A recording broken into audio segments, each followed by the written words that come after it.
Hello everyone, welcome back to my, let me just turn down the music a little bit so I can hear myself think. Welcome back to my model bench. I know I've done some yesterday, but I guess I'm done today. I'm a bit later than usual today. We had a bit of a kerfuffle this morning with appointment dates and stuff, appointment times, so I was a bit tired, so I came back, took a bit of a nap, and now we're going to be doing some model making. Yeah, let me know if the levels are about right, if the music's not overbearing, and if you can hear my voice okay. So I do like some of these relaxing tunes while I'm working. It's actually quite nice. So I'm here today. I've taken off the masking off of the mini Mayfair, and I've had a look at it. I'm not exactly especially pleased with the result. The part where I sanded it down is still shining through the red paint. It's not a huge issue. I mean, I can still gloss coat it, and hopefully that will dull it down a little bit. What I should have done really is I should have hang on, let me move the cursor out there. I should have filled it, sanded it, smoothed it, and all that. I didn't think it was going to be a huge problem, but like I say, this is the first time this has actually happened to me. I know it's happened to many model makers before, and they've learned from their mistakes, and this is going to be one of those mistakes which I'm going to learn from. So what I'm going to do is I'm actually going to leave it in there, so that when I look at it, I can be like, I really didn't like that. So I all know how to do it properly again. It's also a talking point when I show them, oh, look at that. It's like, yeah, I learned from that. I needed to do this, I needed to do that. It's like, and it shows a progression of skill. Because as far as I'm concerned, models, well, they look good as they go, but they tell a story. They should tell a story. They're not ornaments. You don't just pick them up at a shop and they look great or whatever. I'm not doing them professionally to give to anyone or anything. So I like to look at them and think, that tells a story. I've learned from that, and I can see the difference between what I've done on this one and this one and this one. For example, the first one I've done, the Ferrari, I didn't actually sand down the gloss coat because I didn't know that I should, and it came out a bit after polishing. It came out a bit like orange peely, and the same with the Land Rover. And I was like, I don't really like the way that's come out. Why has it done that? But then when I came onto the Porsche, I thought, screw it, I'm just going to sand it down. I can always re-gloss it if I need to. Sanded it down, polished it up, and I was like a light bulb went off in my head. It's like, damn. Okay, so that's what I should be doing. So I haven't gone back and redone them or anything. I've left them as they are. Well, I can't do my dad's one because that's at my dad's house, and it's all everything completed on it. But I'm like, now I know. So I think I'm going to leave that mark in the side of the mini Mayfair there, just to sort of be like, as a reminder of like, you fucked up this once and you've learned from it. This is how you do it again. So that's going to stay there. The rest of it's looking not too bad. So here we are. Here it is. Here she is. I don't know. Yeah, there you go. Just on the door there, you can see like smudge or a dent, and that's where I sanded back the issue, and it's just sort of grinning through the paintwork there. Now I'm hoping that some of that can be taken out with the gloss. I'm pretty sure it's not going to be like, it's not just going to disappear. But when I did have the actual red paint on there after I just sprayed it and it was wet and it was shiny, I couldn't see it. So that's why I thought, oh, that's going to be right. So that's another lesson from me. It's like, while the paint's wet, it hides a lot of the crimes, but not when it dries. So I think I'm going to leave it. Yeah, it doesn't look great, but it looks like a mini. So what I've got to do with that today is I've got to just very finely sand down the seams of where I masked up the paint. Just sand that off to that smooth, and then can accept the gloss coat. Then what I'm going to do with it is I'm going to go over and paint all the parts that going to sort of repaint some of the chrome and some of the black with a detail brush, ready to receive that gloss coat. And that should be dry in a couple of days, because like I say, that chrome takes a little longer to dry than other paints. So I'm going to do that, and then it should be ready to receive the gloss coat, and then it's good, hopefully. Then obviously I've got my Arthur Morgan Red Dead Redemption 2 horse. He's still sat up there. I got asked the other day, what about the rider? I said, he's waiting. Oh, he's waiting. I'm not doing him yet. So again, what I'm going to do with this is I'm going to use this to learn a lot about mistakes I make. So when I come to paint Arthur, I'm going to be a little bit more experienced and be like, I fucked up on that bit, so I'm going to have to, look at how to do this. Because I haven't painted miniatures for such a long time. And I used to paint orcs, and I could, for Warhammer orcs, and you could hide so much of the crimes with those, because they could just say, oh wow, yeah, it's just scrap metal, what does it matter? So this is going to have to be a little bit more pristine. So what we're going to do today is just under here there is still, I can still see like a ridge of where it's not quite filled in properly, so I'm going to go back with the filler, probably add a bit of water to it, make it a bit runnier, and hopefully that can find its sort of help to find a level easier. So that's gonna get done. The rest of these, this bit at the back here, that's not too bad. I'm okay with that. I am okay with that. That doesn't look too bad. I mean, it's probably still going to show, but one thing I will do before I decide whether to paint it or not is once I've primed it, then I'll be able to see for sure. Oh, can I see that ridge? Can I not see that ridge? Can I see that connection? Can I not see that connection? Because like I said before, at the moment my eyes are looking at the difference between the grey and the white and saying, oh look, there's a difference there. You can see the difference there. That's not what I'm trying to find. I'm trying to find the difference in contours, not colour. So once it's all primed up, I should be able to spot easier the difference in contours. So, but I do know there's a ridge on there, so we're going to fill that one up. We're going to do that today. Also, we're going to do a little bit more on my Cleaner's Unicorn. It's dried off, the base coat. Obviously, there's a black smiling through. So we're going to see if we're adding another coat to that is going to change that. And we'll go from there. So that's what we're going to do today. Oh, and while we're at it, we might as well spray up or prime up the 3D owl that we've got going on. So we're going to do that too. Anyway, with all my jabbering, we lost someone. Oh well. Never mind.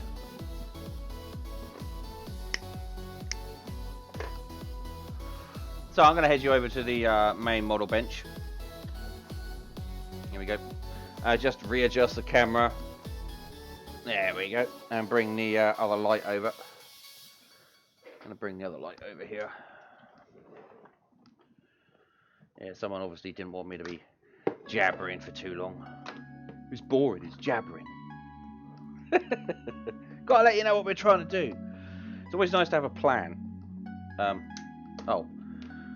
It's not plugged in. Ta-da! Now it is. Right. Okay, so first things first, let's go and get my brushes out. Brushes! Here we go. Right, this might be a good idea to use one of my first ones. One of my small ones. Alright, where's the chrome gone? Here, chromey.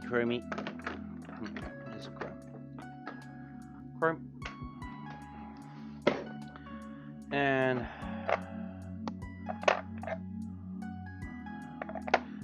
sure, and the black paint, yeah, black paint.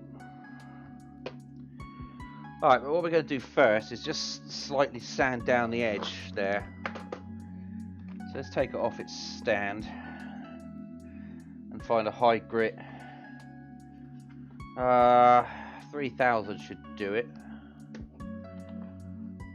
Now, don't know if you've noticed, but I took someone's word of advice and I put together a wish list. I've also put together at the top of the camera window, there's a couple of commands there that you can type into chat, and they will give you links or explanations. So we've got the model, command model, that will take you to my actual model page, my blog spot, my blog for my model bench. And that usually shows off completed projects or how far I'm getting along in projects. Next project will show you what the next project will be, and the wish lists should print a number of links, or 3 links to a couple of websites, including Amazon, where I have a wish list of stuff, and I put them in there. So thanks very much for that suggestion. That was very handy. I worked on that today. So what I'm doing here is I'm just taking the ridge off, because where the paint meets the mask, it curls up because of the surface tension, and then it dries before causes a ridge.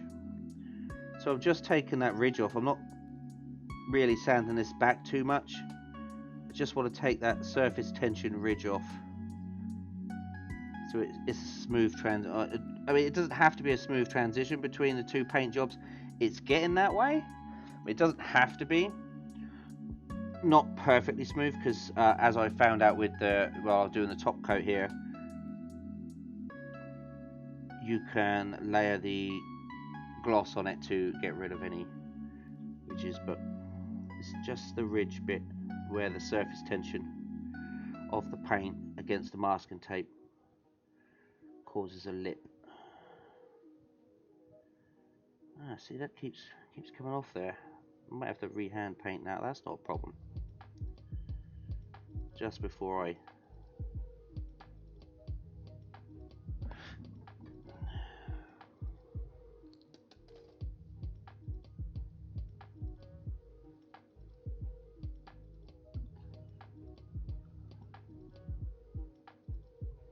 this one's a bit awkward, because underneath the gloss coat on this section is that 1.3 decal, and if I go through too deep, that decal will come off, and I don't want that to be happening. Well, that seems to be about right. Let's just clean that down. Just have a look.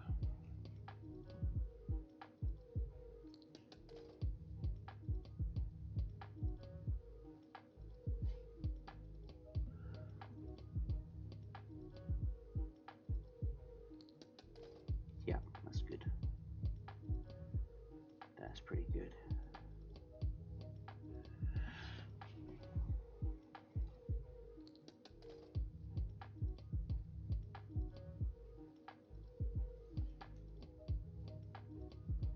Okay, so that's sanded down the edge seam with that. Again, still not happy with this, so let's just run this a quick, just a light touch of sand on it. See if we can't get rid of some of it. See, when there's water on it, you can't even see it, so I have to wait and see what happens when we, yeah, let's just, yeah, it's not brilliant. It's not brilliant. But again, like I say, it's a life lesson in there. So my models, I want them to tell a story, and that's a story of learning in there. Right, so we're going to open up this paint here. This is the black, and let's go and find a nice detailed brush here. A nice detailed brush. Now I've got a brand new brush from the Army Painter. Insane detail brush that I'm going to save for the chrome, I believe, because that's pretty detailed. So that's one thing I'm always after. When people ask me, oh, what do you want for Christmas, what do you want for your birthday? Brushes, detail brushes. Always after paintbrushes, because no matter how many times you clean them out or work with them, try and clean them out, they always end up screwed up after a period of time. There is no point that they don't. There we go, right around the edge of that.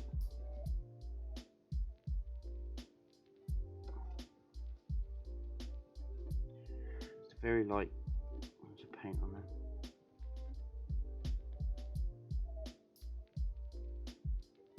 Now this is actually what is essentially the rubber around the windows.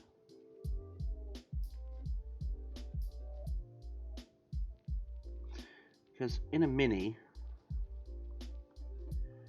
the windows, or an old Mini at least, the windows were held in with a rubber, like grommet, all the way around the outside. And that rubber had a ridge in it. And in the ridge went a chrome wedge. And then that pushed the rubber against the bodywork and the window and held the window in place. And that's what I'm trying to paint here.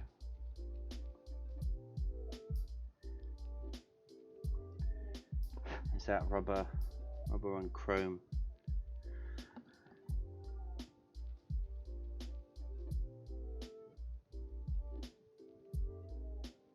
They weren't held in by conventional window means, not by today's standards.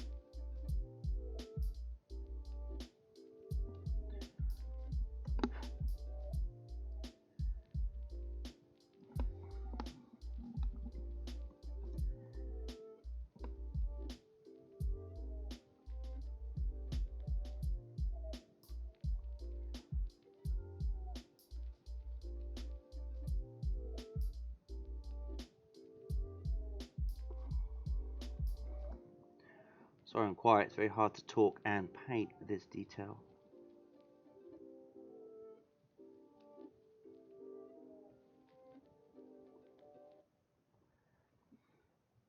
Yeah.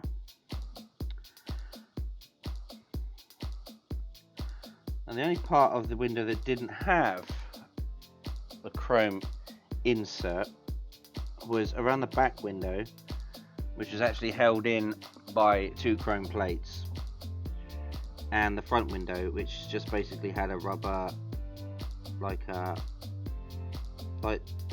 modern cars have now, because the front window rolled down and the back window was a push out, so it was in a frame.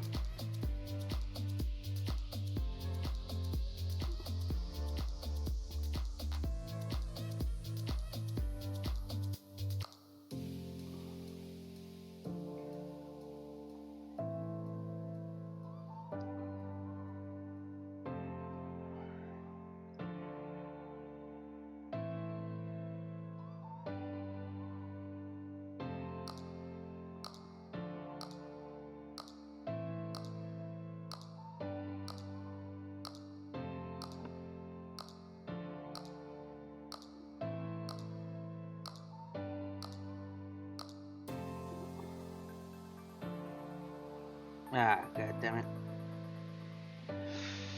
Just went over the line a little bit there, that's annoying. But still, you need a really steady hand.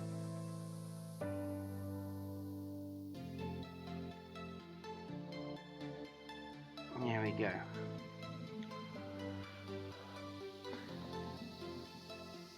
Yeah, that was wet sanding. Yeah, that was definitely a bit of wet sanding you saw going on there.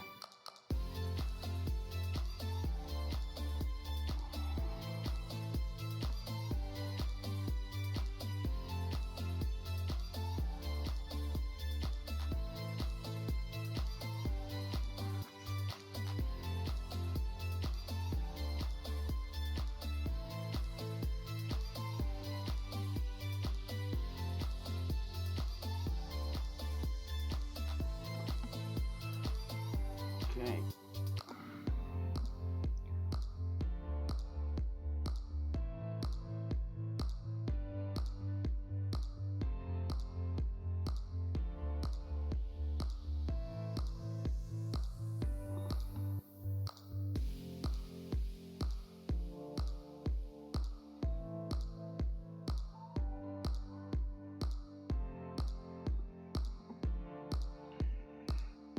Brilliant. Just to touch up some of this black on the window as well.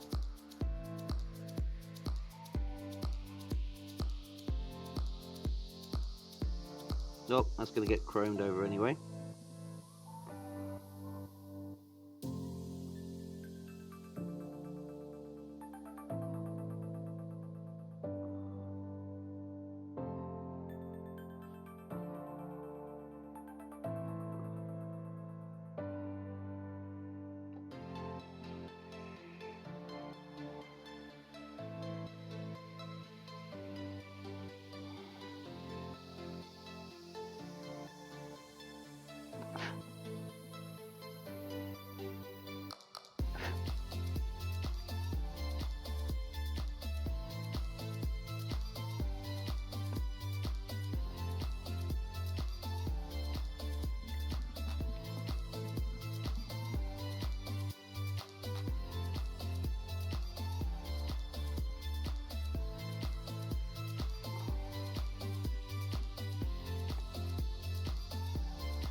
Detail, detail, detail.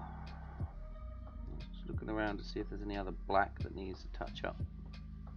I think we're good with the black here. Or are we?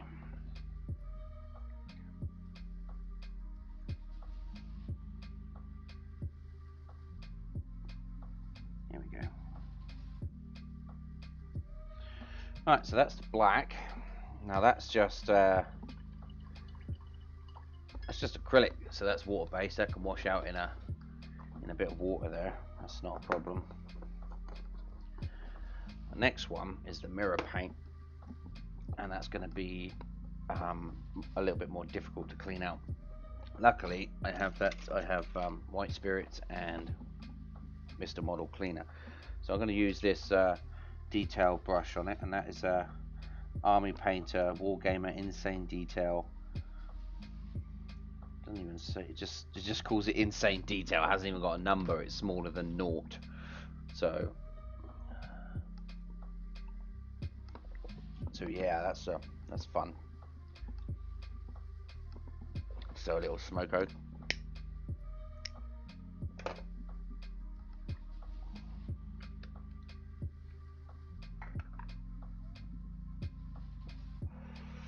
Alright, so I put it back up a stand. I've taped the sand down so it doesn't spin around everywhere while I'm trying to work on it.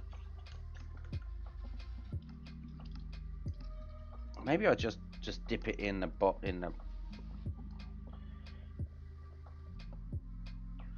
it's just pour a little bit out.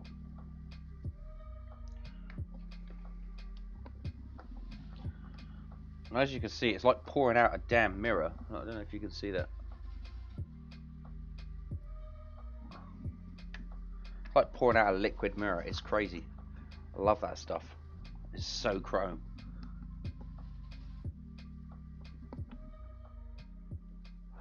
But I am going to have to get some more of that, because I'm going to need some more of this to do the Mustang. There's some chrome bits on the Mustang, and there's not enough in there to put in an airbrush. No, I don't know, there might be. I'll grab another lot of it. Trouble is, it's so expensive. That's 25 quid or 25 bucks or whatever for that. It's like, what the?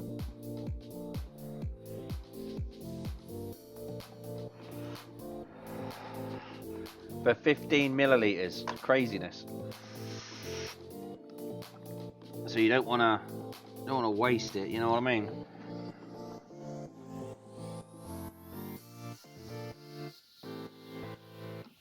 Alright, I'm going to take this off here and just use my...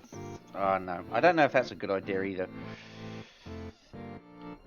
get more control with my hand. No, I know what we're going to do. I'm going to pick that up. We're going to get some masking tape.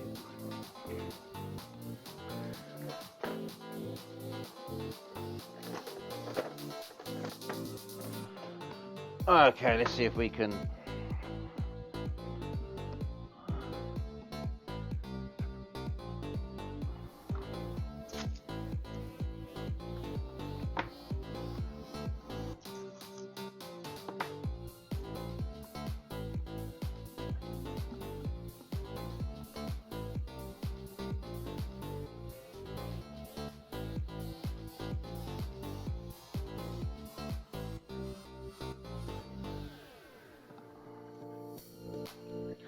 I'm putting masking tape in the middle here and sticking down the clamp, which is what you really should do.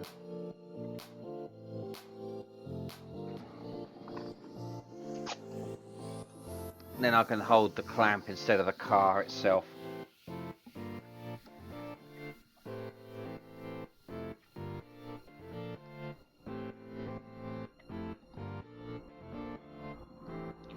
It's fiddly AF though.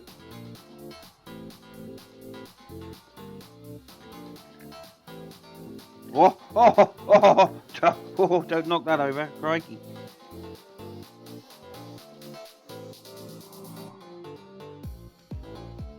There we go. Now, is it solid? It's solid. Superb. Lift that over. Right. Back to it then.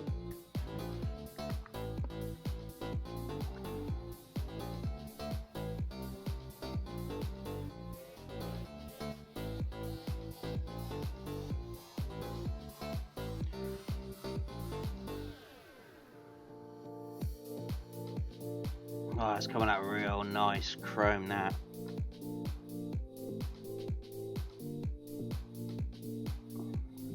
Beautiful.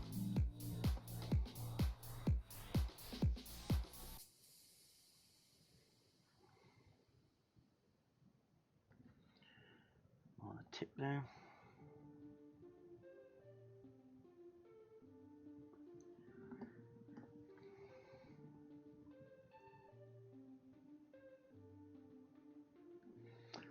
Yeah, this is going to be a relaxed one, I'm afraid, today, guys. This is going to take a while.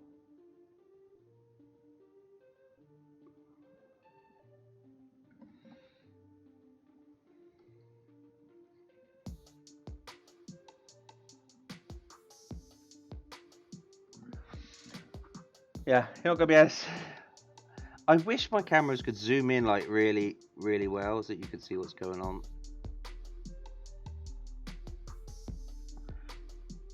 A little bit difficult though.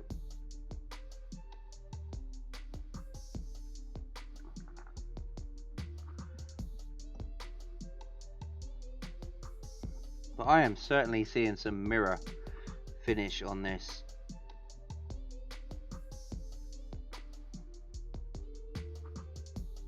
That looks much better than what it was. Now, I say it's already painted on it, it's already airbrushed on. But I didn't gloss coat it. I didn't gloss coat it, and yeah,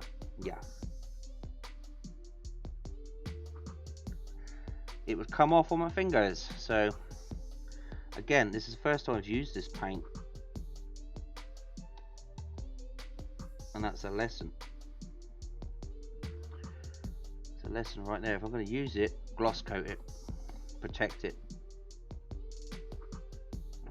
Obviously, I say that I haven't gloss coated any of it, so I don't even know what it's going to look like when it's gloss coated.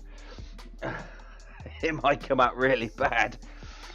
It might just dull it right down. I don't know. Gloss coat can have a weird effect on things sometimes.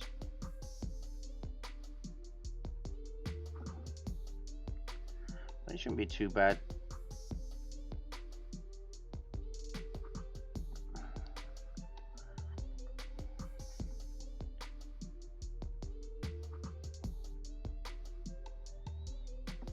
That's a nice chrome. That's a Very nice chrome.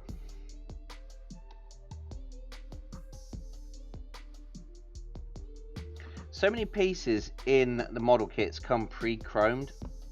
So if it's supposed to be chromed, it'll be pre-chromed. But that's pre-plastic chrome. It's like a plastic finish. And it kind of looks terrible in my opinion. So I've always been on the lookout for a decent chrome. So when I need something chromed, I can use it. And I've used all sorts of different chromes from many of the makers, the stores that I get a lot of my paints from anyway. They do metal paints, gold, and use gold and silver and stuff. But they never look right. They're never quite there, you know. So I thought I'd give this a go, and wow, I love it. It wasn't so expensive.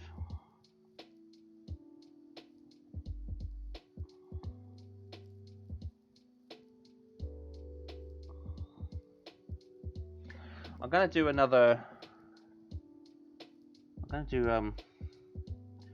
some links soon to some of the great places where I get stuff from. I'm going to put that on my model bench on my blog. I'm going to put a little page on there to show where I get a lot of this stuff from.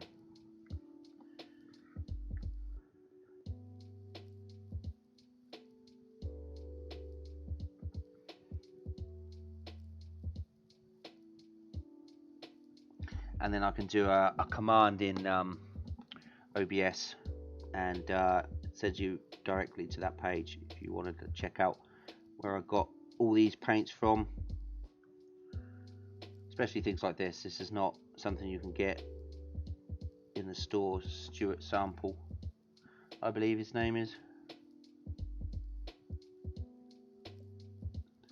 I was talking about him the other day, and his black is black and his pink is pink.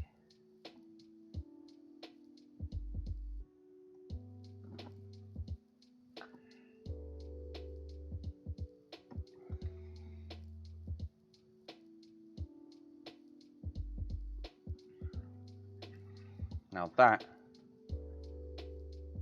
is banging chrome. That looks great. I mean, it really shines out on camera too. A bit of a shine there. Whew. Sort of bleaches out. Right.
Oh, god damn it, I touched it, didn't I? Whew, see? Ah, damn. I should work from the top down, that's what I should do. I forgot my art. GCSE, work from the top down.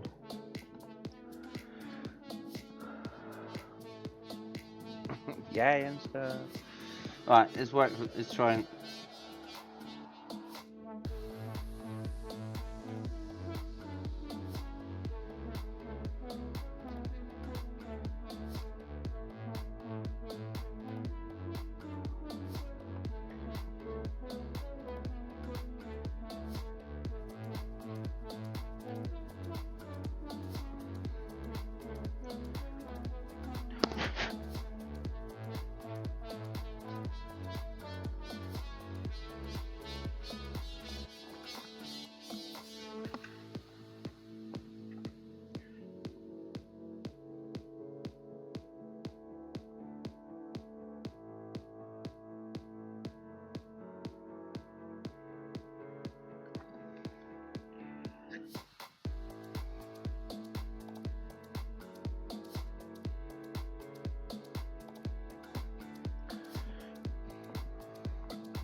Yeah, that's not looking too bad.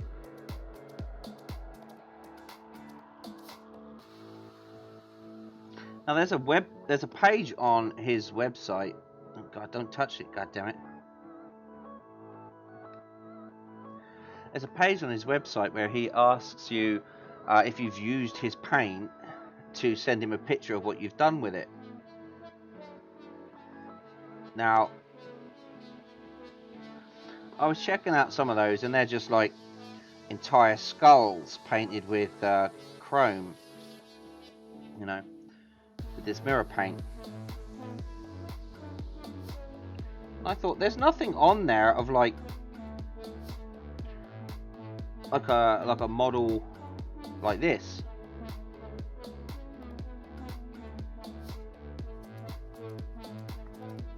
And I thought, it turns out alright, and it can show up the chrome on the camera, which I'm sure it will. I thought I might just send a couple of photos of it when it's done.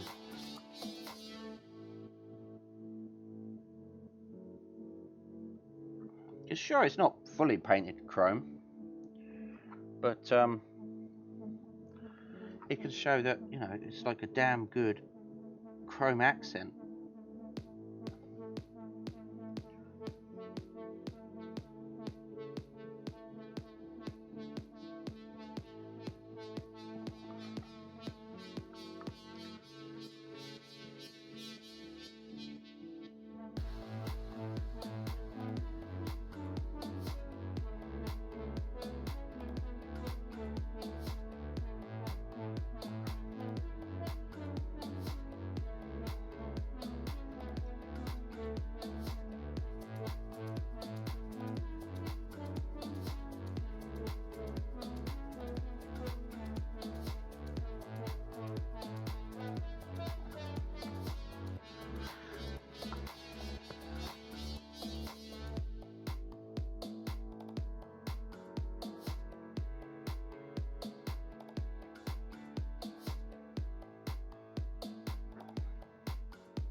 I want to find a lot more things to do with it.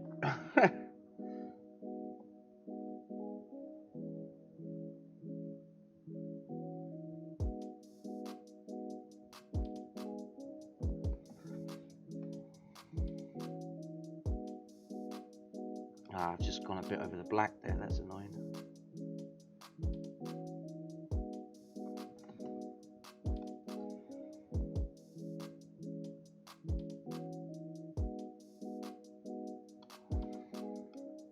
What was that I was just touching? Oh, did I touch the bumper again? The wheel trim? Yeah, I did. I'll wipe that off.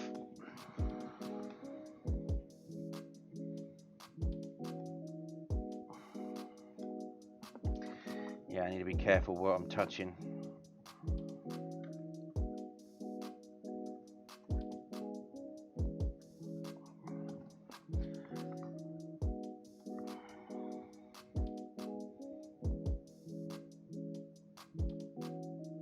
Damn.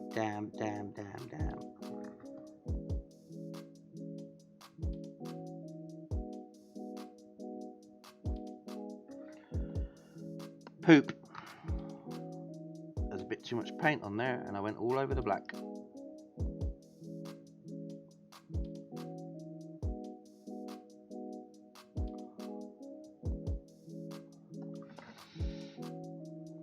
And again. Huh.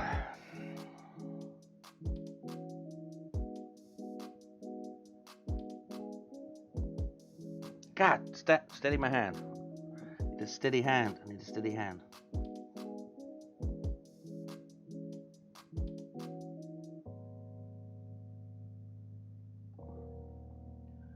Yeah, I'm gonna have to go over that again with the black.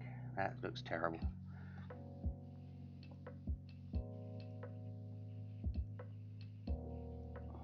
Yep, screwed that up. Alright, I'm gonna leave that to dry, and then we'll go back over it with the black. These things happen. These things very much happen.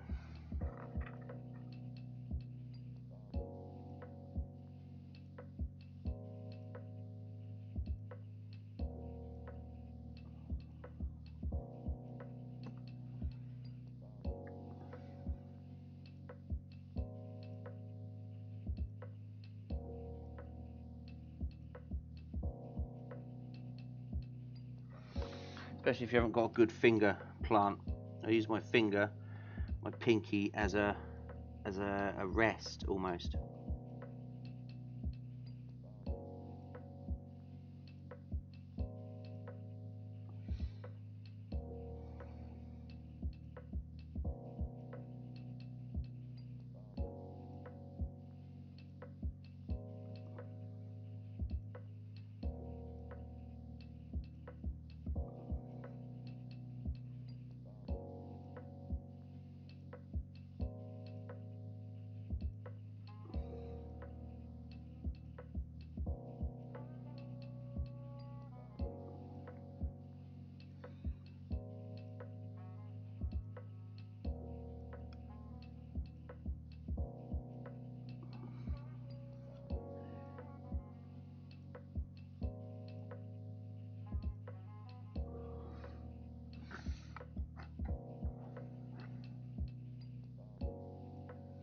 Yeah, my great uncle was a signwriter for the city, and he used to do it all by hand.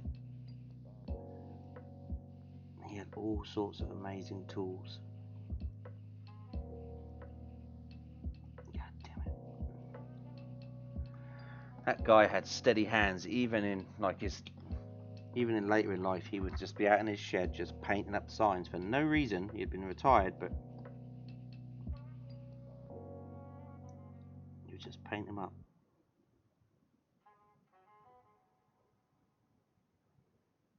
Oh, God damn it! It's got chrome all over there. It's not a problem. Get that out.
I mean, it would show up better on camera.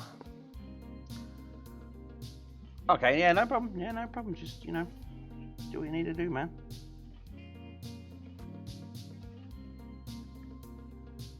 It would show up much better on camera if I wasn't already painting over a duller version of the chrome.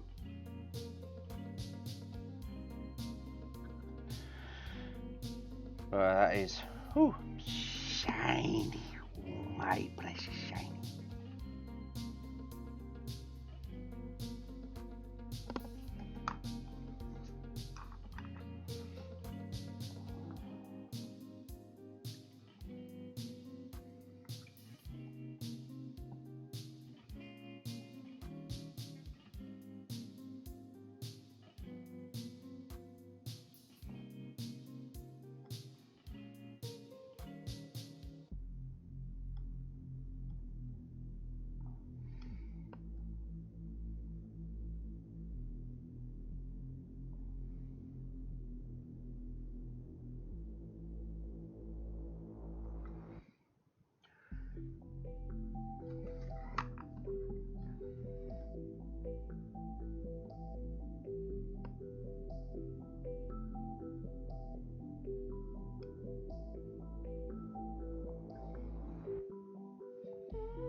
Oh, it's really starting to shine in the light there.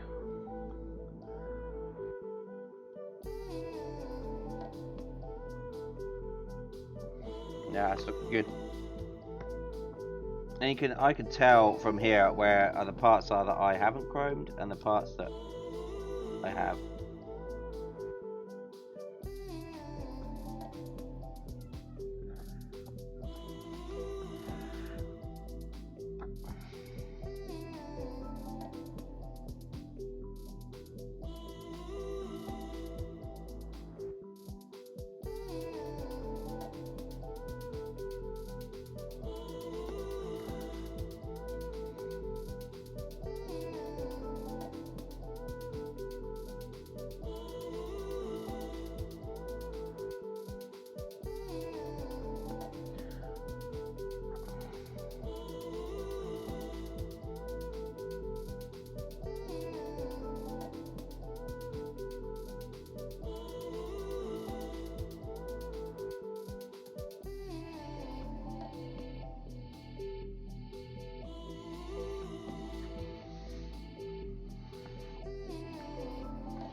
Oh yeah, this is fun.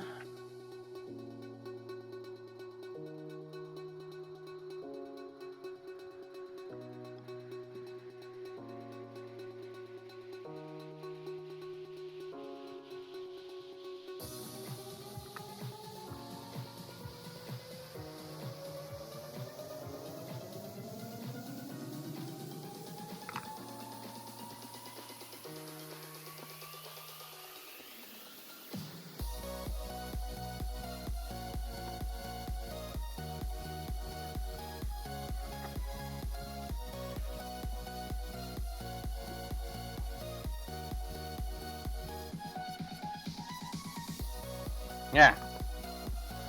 Now just to do the door trims and bumper trim and wheel trims down here.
Alright, we're getting there, we're getting there.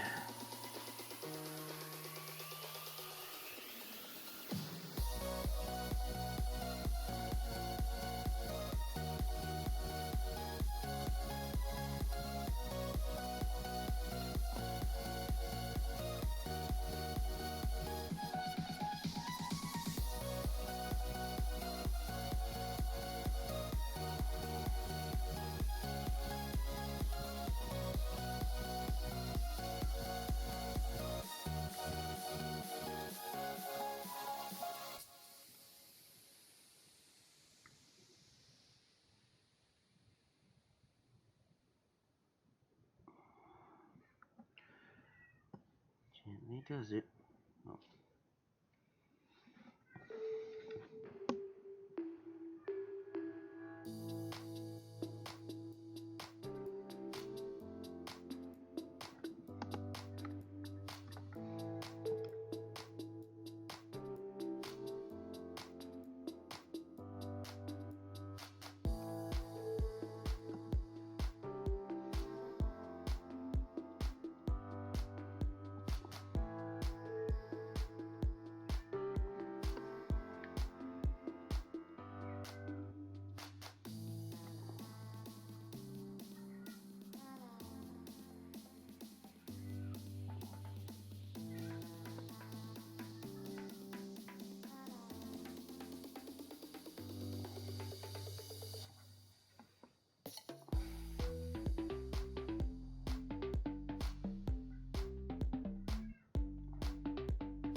Oh, bottom of my bloody thing fell off. Alright, that's probably not a bad idea. Now I can move it around a bit more.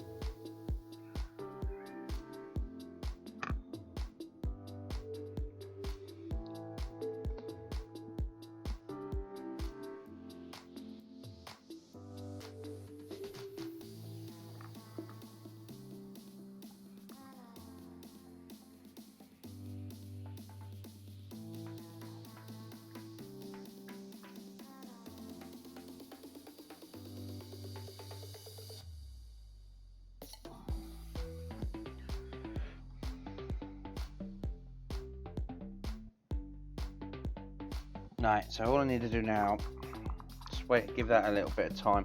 Right, so I'm going to get some white spirit and see if that will clean out this paint.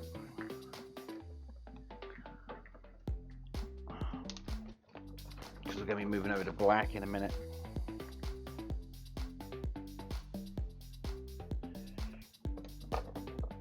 If it doesn't, I've got that Mr. Tool.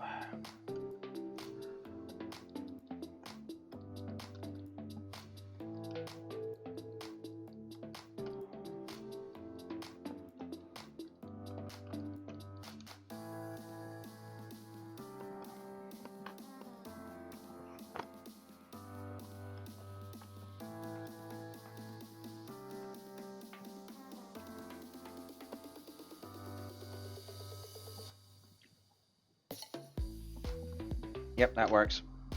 Good, good.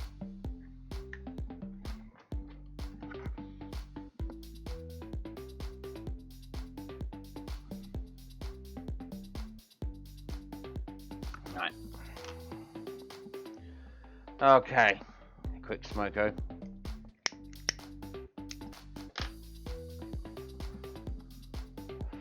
And we'll bring that black in and go over those areas that we screwed up a little bit. That bit in there is going to be a bit of a tricky situation to get out of. I tried using a cocktail stick that might work. No. Oh yeah, there we go.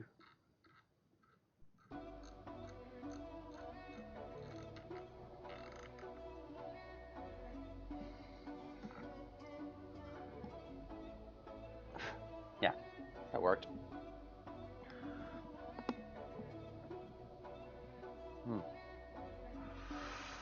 Oh, it's very concentration heavy, that is.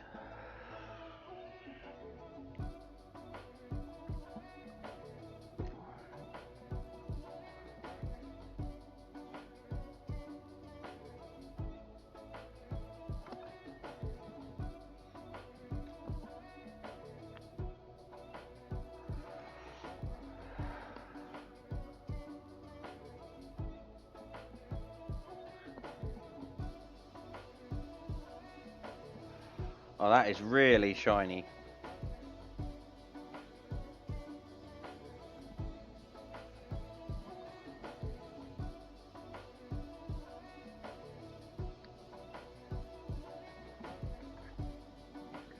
Can I?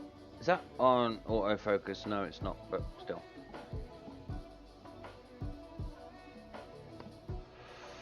Right, let's try and just touch up that black that I ran over.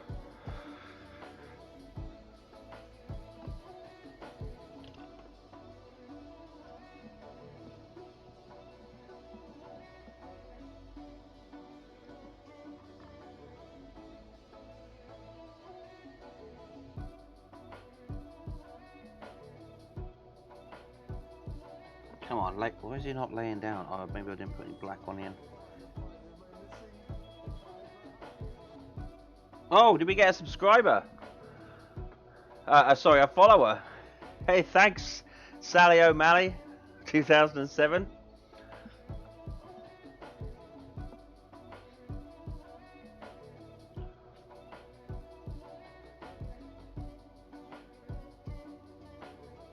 Okay, well, thanks very much for joining.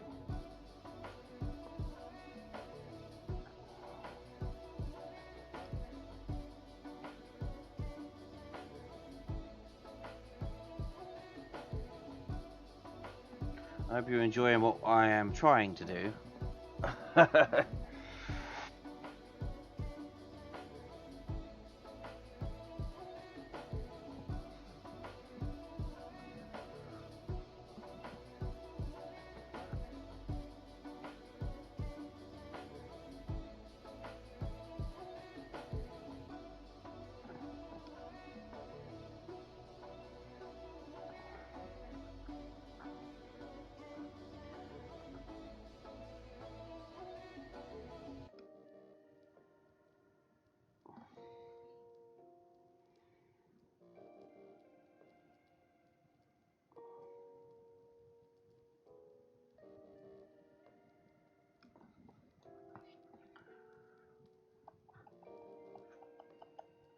Oh, there's a bit more down here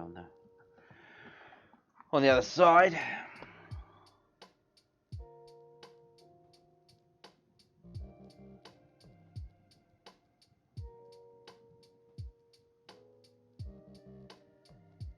There we go. Now just touch up on the inside here.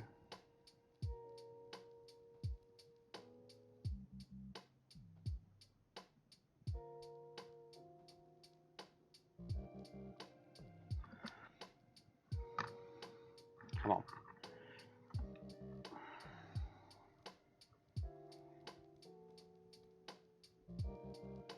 Oh, god damn it. Right. Where's my cotton buds? That screwed that up a bit, didn't it?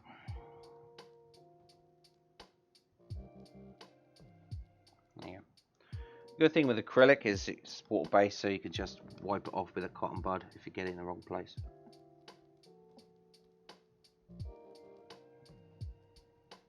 And I've done it again. Right, okay. Well, we'll just...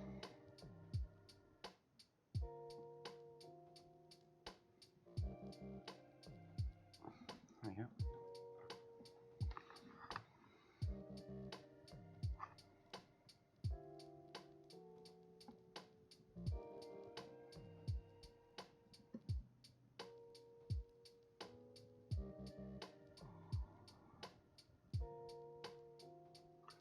Yeah. Looking good. Very chrome and shiny. Right, what have we got under here? Just a bit.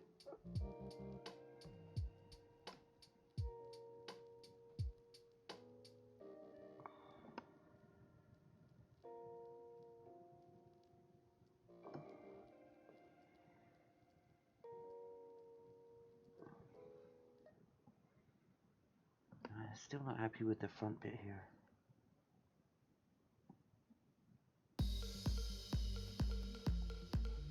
There we go.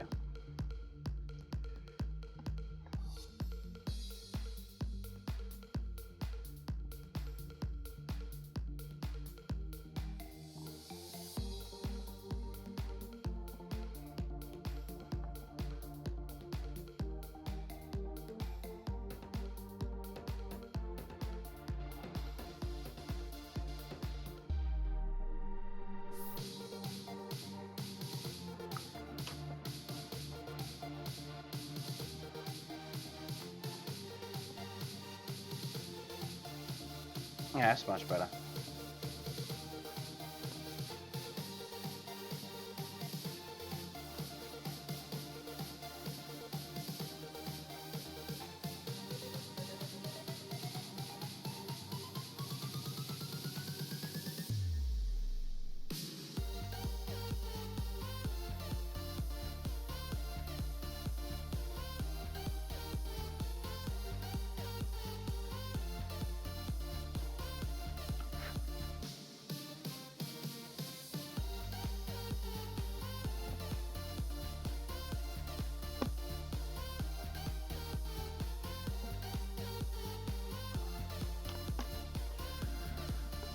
Just a bit under.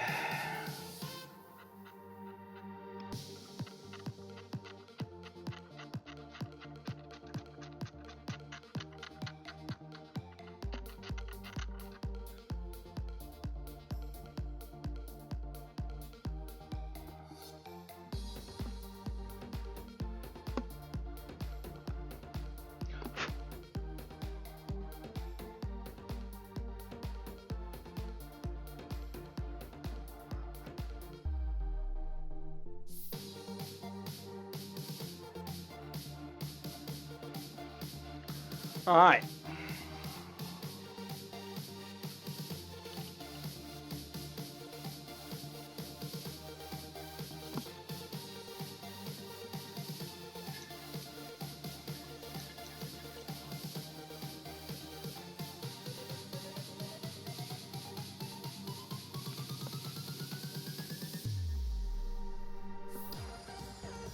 Brilliant. Thank you. Thank you very much. Yeah, I mean, obviously I got this bit here, which is a bit of a pain in the ass, but rest of it don't look too bad.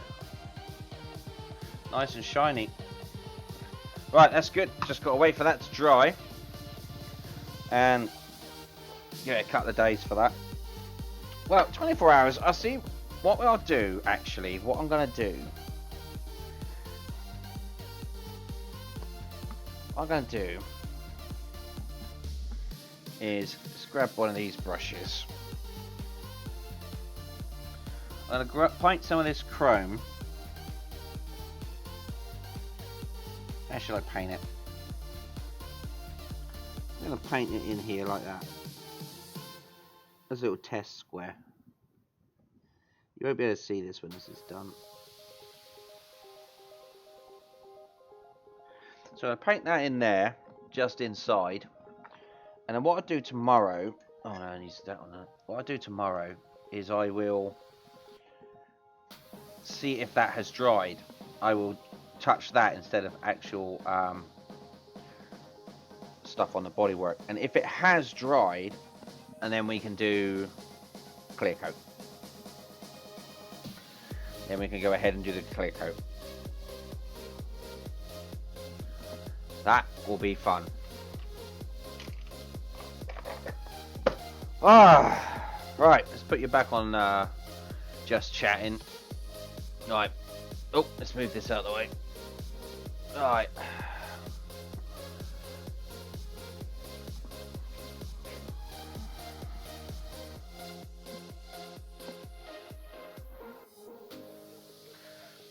Well, thanks for letting us know you're a fan of Horton Hears a Who, Sally O'Malley.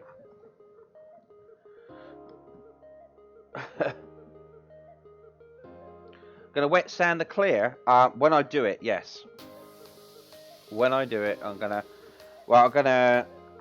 What I've done to start with this clear on the top, because that's extra coats on the top of it, is extra coated because of the ridges in the paint. Because of the different colours, I sanded it with a 600 grit, like really smoothed it out, and then wet sanded it. So I used 600 grit to get it nice and smooth, no ridges, and then wet sanded it down, and then recoated it. So it's going to get, most of the cars already been done once with 3 coats of clear. Apart from the roof, that's been done twice with 6 coats. but this side's going to have to get a 3 coat anyway. So I think what I might just do is just give the whole car another 3 coats and be done with it. And then I'm going to sand it down to get rid of the orange peel, then wet sand it, then polish it. That's the plan. So we're going to put this up here out of the way of any dust. You sit up there, sunshine. Oh, don't bash into the wall. That's that. Right, now we're going to try and save as much of this expensive paint as possible. Okay. Just a dribble, just a dribble, just a dribble, just a dribble, just a dribble. Look, it paints it chrome in there. It's like a mirror. That's awesome. I'll never be able to use that again. I'm going to keep that for chrome. I'm just going to wipe that out. And that, again, like I say, is that mirror coat from it's the mirrorist of mirrors. He doesn't put his website on. Oh yeah, culturehustle.com. So if you're interested in that, Culture Hustle, I'll put it in chat here.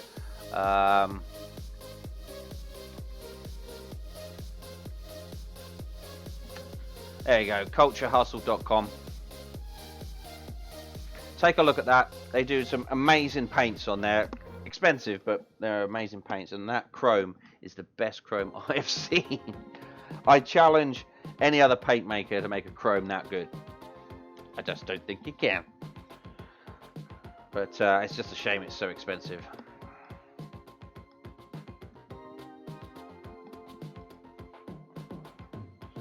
Obviously, this is not sponsored. I have to say that, don't I? It's not a sponsored segment. I'm not even affiliated. I don't know how I could do sponsorships. But it's not sponsored. I just like putting shouts out to those things that I like to use. Right, let's just give that another wash over.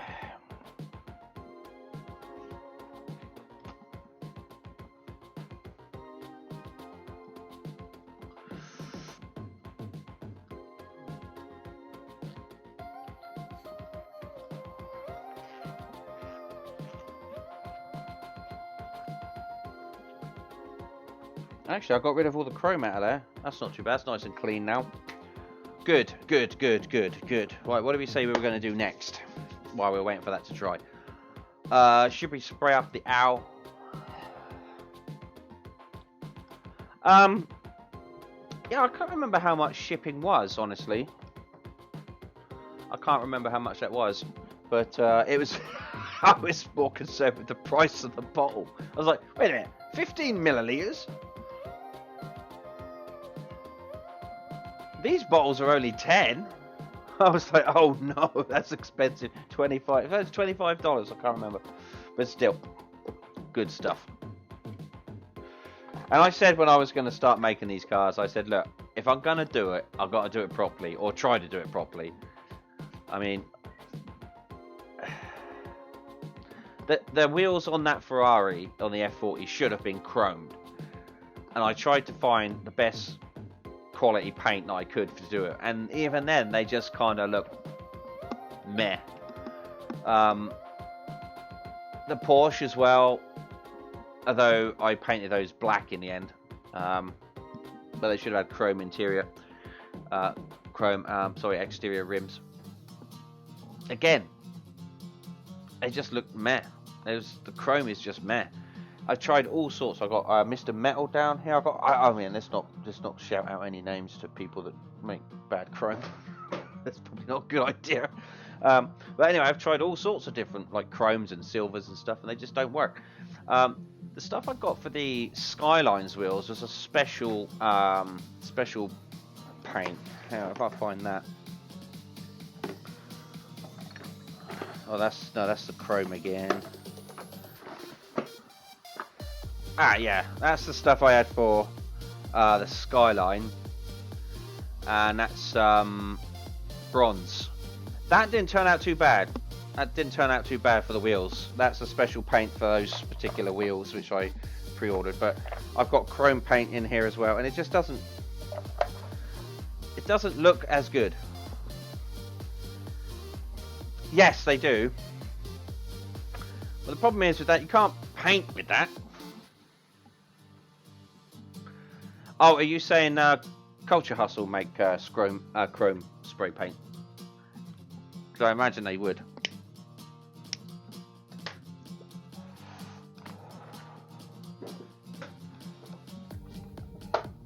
I imagine they would.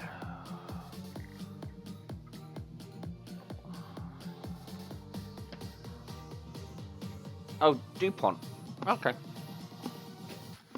I don't have enough area to like use a spray can on it, and a spray can's not as detailed as an airbrush. That's the word I was looking for.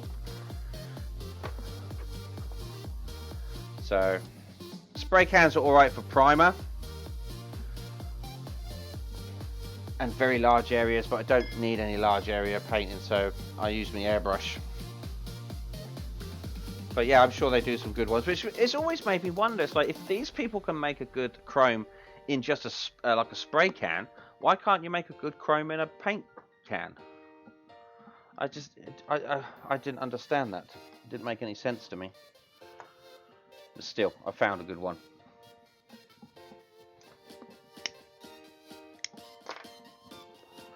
Right, so what were we going to do next? Oh, we were going to spray up the owl, weren't we? So I've got to somehow work out how I'm going to do that.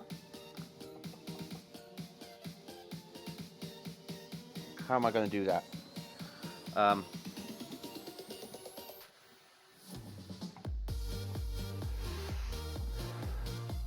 Let's check that out.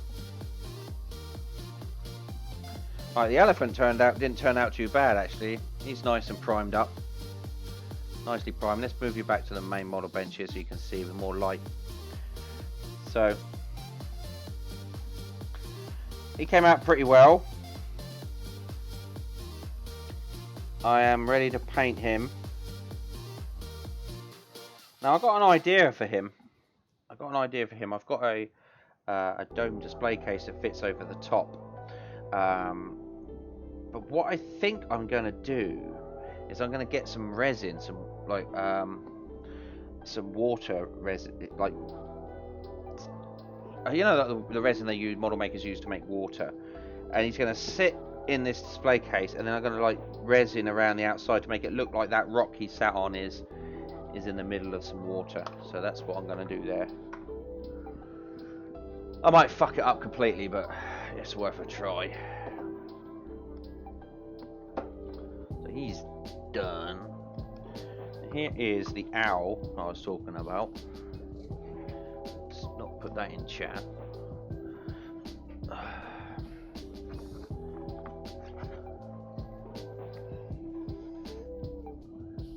Yeah, so ideally I want him to stand or at least be supported somehow.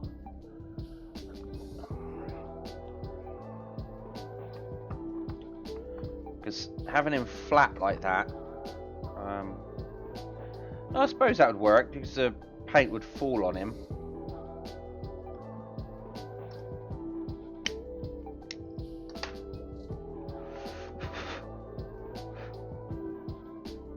Right, it needs to be cleaned off first. Alright, and I'm not doing this now. I'll do that probably off camera because that's pretty simple. But I've got to run him under a tap first. There's all sorts of dust particles on him, so I need to get rid of all that first. So I'm going to do that off camera later on. Just run him under the tap, dry him off, and then do him when I'm ready. So that's not too bad. Here, that can come to that. What are we going to do next? Oh yeah, while we got the paints out, we might as well paint the unicorn. Paint that little unicorn. Right, now I got my I'm going to finish my cigarette first, so before we move on to anything else. Like I say, a break between things is always very important. Come here.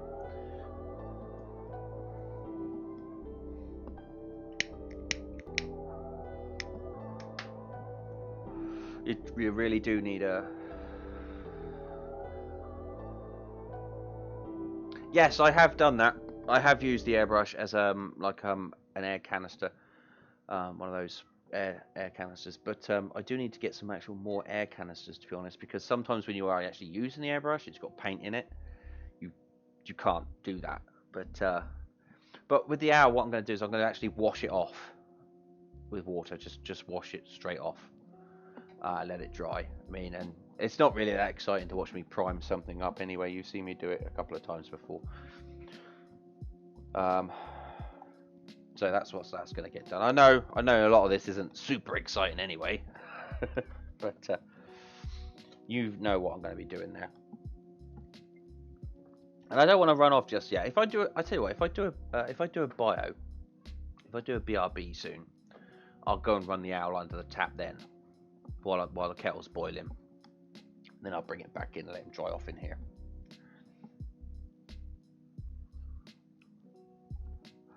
Let's go back to just chatting so you can see my ugly face. I need to shave. So yeah, we're going to be painting him up again. He's turned out not too bad. The pink is dried on him now, so that constitutes as a base coat. Yeah, it makes most sense. So that constitutes as a base coat, I would say. Again, this is just a test to see what it's going to be like to actually paint up the actual horse, which it doesn't look good. That's the thing. The paint it's grinning through. The black's grinning through, but what I'm seeing from that is, yeah, it doesn't look great, but it shows to me that the paint will affix to the primer like that, and I can use tube acrylics to paint it. So yeah, it doesn't look good, but it looks good. So I get what you mean.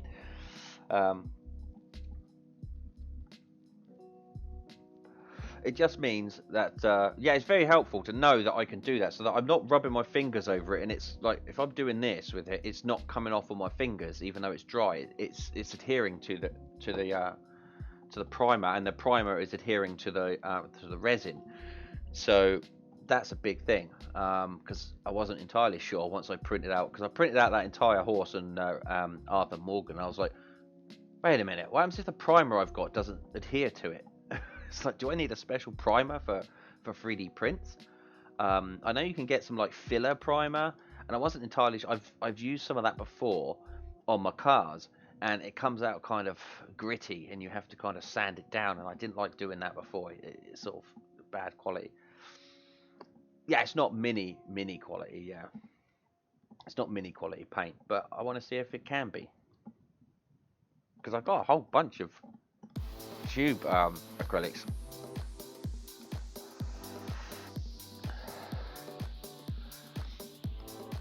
Yet.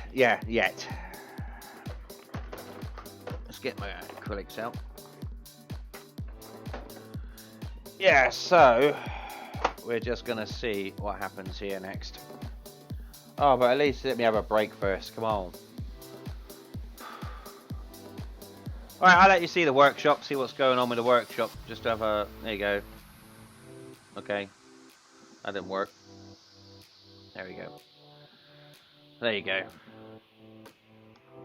So that's very well lit. Can't see my cat at the moment. My cat's down here somewhere. Where are you, Scamp?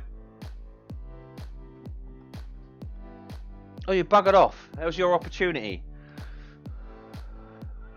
That was your opportunity, cat. And you did nothing with it. Right. Oh, there we go. Right. Let's get these back out. So we got to paint this in vivid colours because obviously it's a young girl's unicorn. It's a girly unicorn. Oh wow, and that has stayed wet. Oh, that's really good. I like that. That's been in there overnight. That's really good. I like that. That's pucker. Oh, you come back now, dear cat. Right. Well, tough. You had your moment in the sun. in the spotlight and you ran off.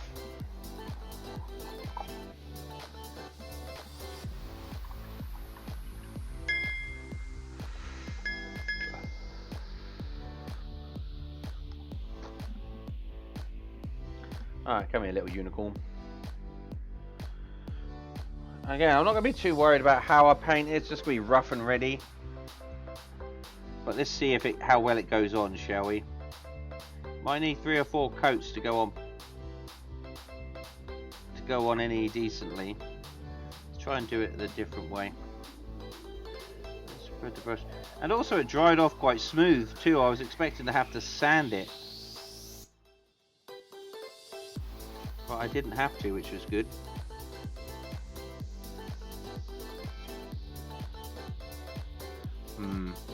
It's not covering up as well as I had hoped.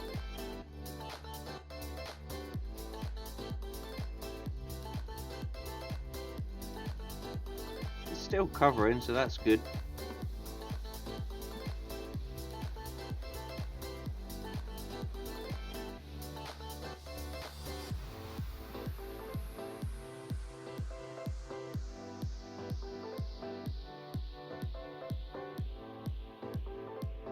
It's getting there.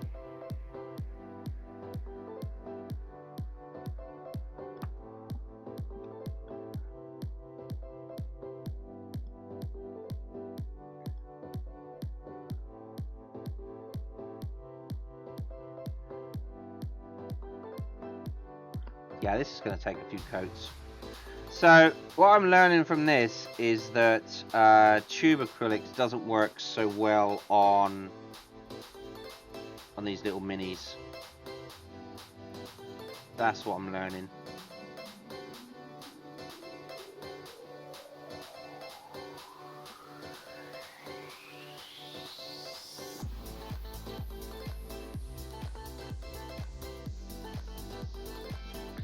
But it is actually working to a degree, but you need to put on a fair few coats to get it a nice vivid colour, a nice flat colour. What I'm also wondering is if I can mix these up with thinners to... I mean, see, that's coming out much pinker than the undercoat, that's for sure. Yeah, if I could mix these up with thinners to run them through the airbrush, that might be something I could try later.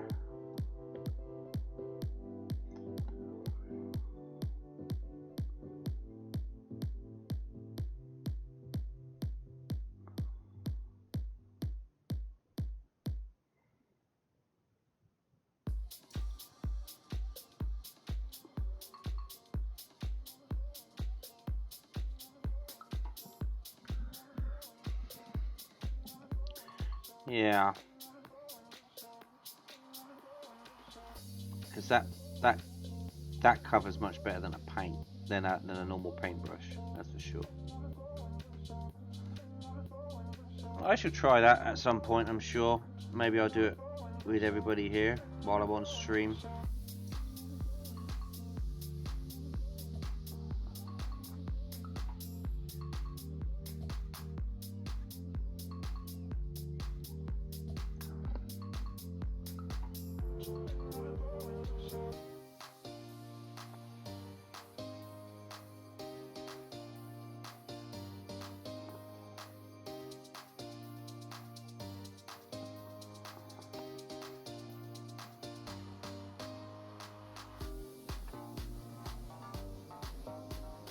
Now this doesn't usually take too long to dry, so what I could do is I could do this coat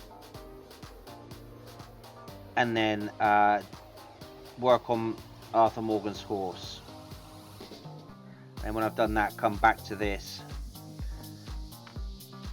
I mean, it's not going down too bad.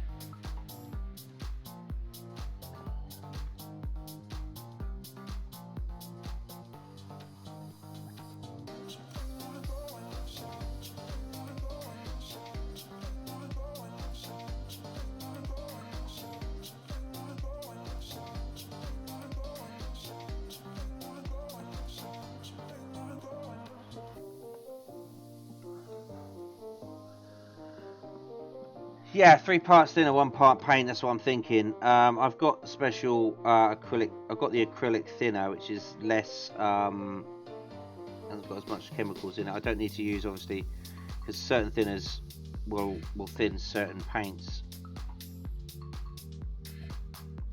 So I'll use the acrylic thinner and give that a go and just see what happens. I mean, it can't hurt. Just if it doesn't work, it's just a bit of a waste of thinner and paint. It's not a big deal.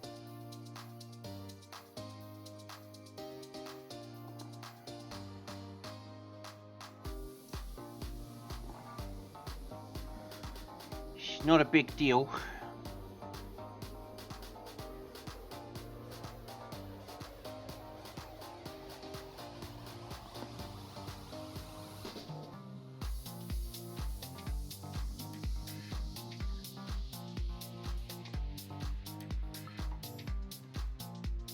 Like I say, I haven't painted miniatures for such a long time.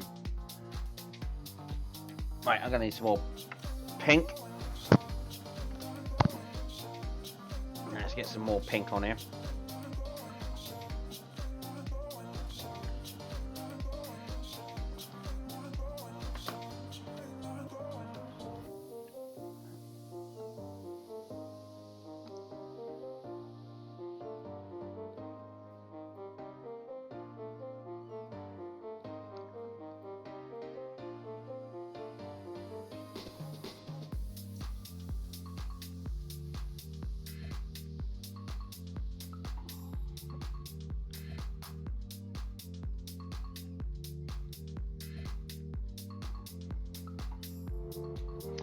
I'm going to do the head later. I'll be next step because at the moment I am enjoying having something to hold on to.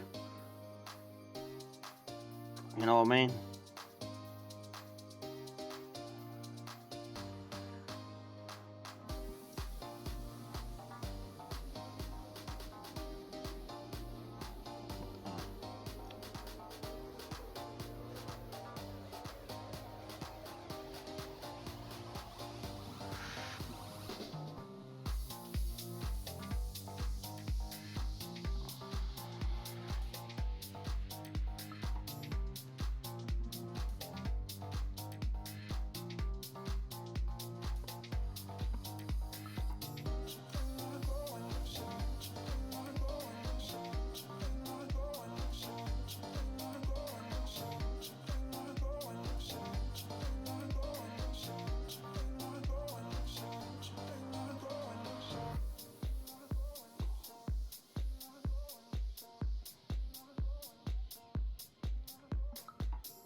There we go. There we go.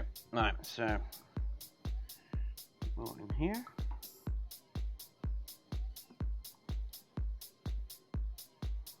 So what I'm learning is maybe next time I paint it with white first to allow the paint to go down better.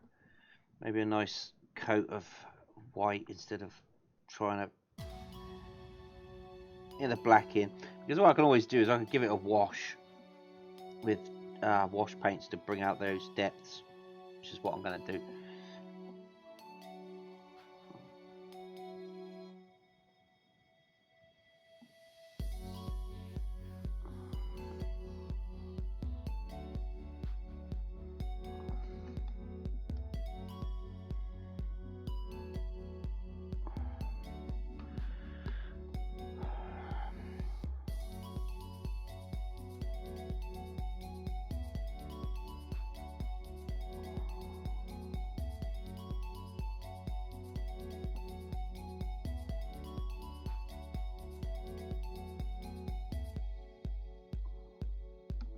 It's not coming out too bad actually in a lot of these spots.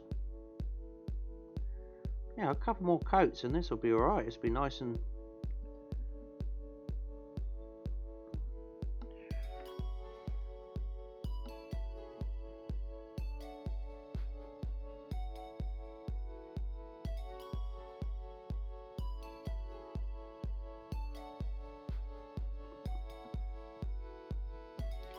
Alright, well there's lesson number 1. Don't spray it with dark paints as an undercoat. Lesson number 2.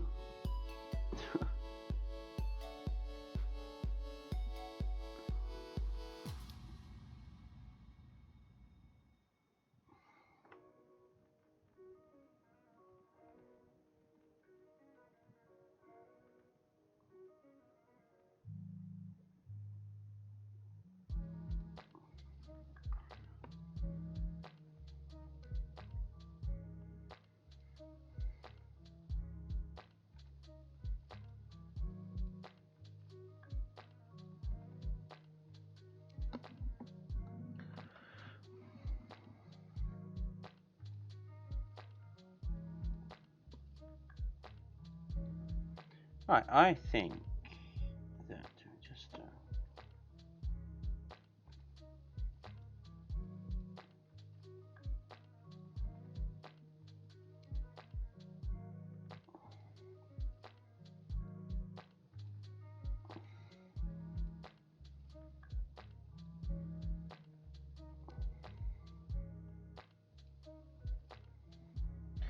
right, I think we're going to leave that to dry now. That is looking better. I'm getting impressed. I'm pleased. But yeah. What I might do once I've done that though, I could practice masking it up and spraying it properly. Get some nice colours in there. But that's for another time. Oh, this is a nice relaxing piece of music.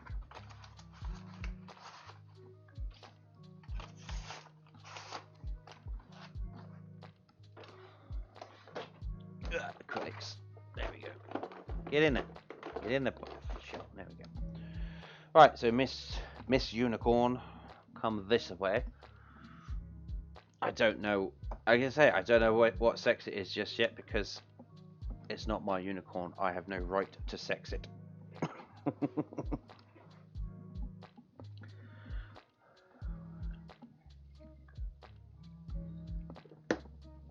Right, how long have we been going? Hour and 20 minutes. Hour and 40 minutes. Sorry. Wow. Right. Let's just get back. Yeah. Right. We're back again. Right. So I think next up is my pony. Riding my pony. We're gonna finish him off. I think. I think you might want some sanding around here as well. So I'll get some wet sand on here.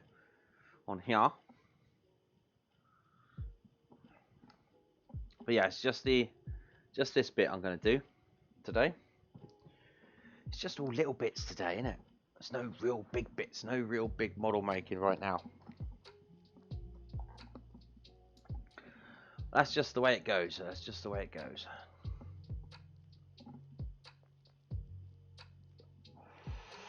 So we need to get the filler. So that's over in this wooden drawer. Hello, cat. Do you want to come and see the fans? What you doing? What you doing? Come up here. People want to see you. Right, I'm gonna have a little break. I'm gonna show you my cat. Come. Oh. Okay, no. Come here. Come here. Come on. Come here. Come here. Come here. Come here. Come here, little pest. Come here, little pest. Come and say hello. Come say hello. There you go, look. Oh no, she's like, no. No. Who's a good little kitten? Wave. No. Alright, come on, let me put you back down. Oh, now Scamp wants to see. Oh, shut up, Scamp.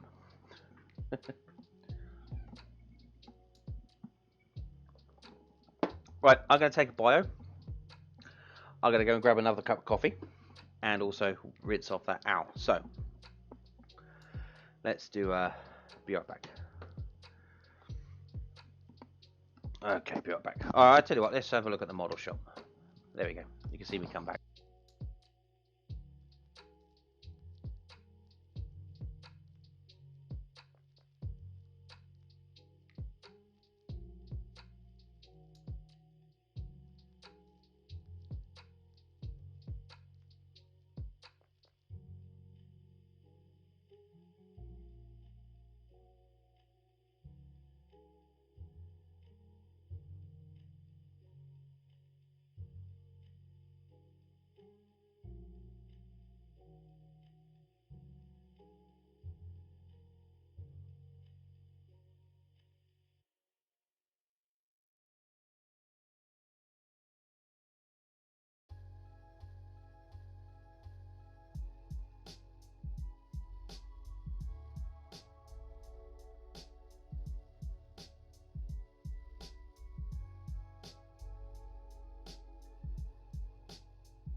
Okay, I have returned.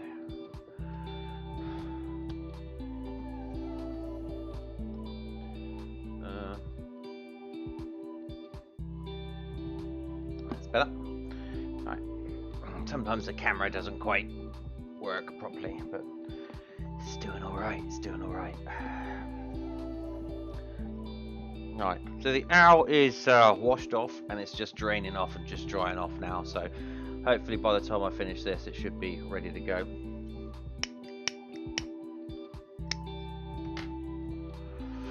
So we can do a bit of the horse, check the paint on the unicorn, prime the owl. Hopefully.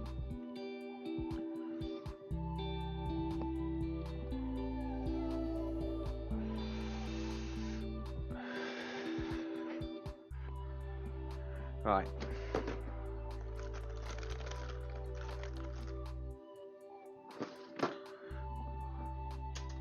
Oh, this I'm gonna need gloves for, aren't I? Oh dear. Okay, fine. Okay, fine. Where are my gloves gone? Here are my gloves.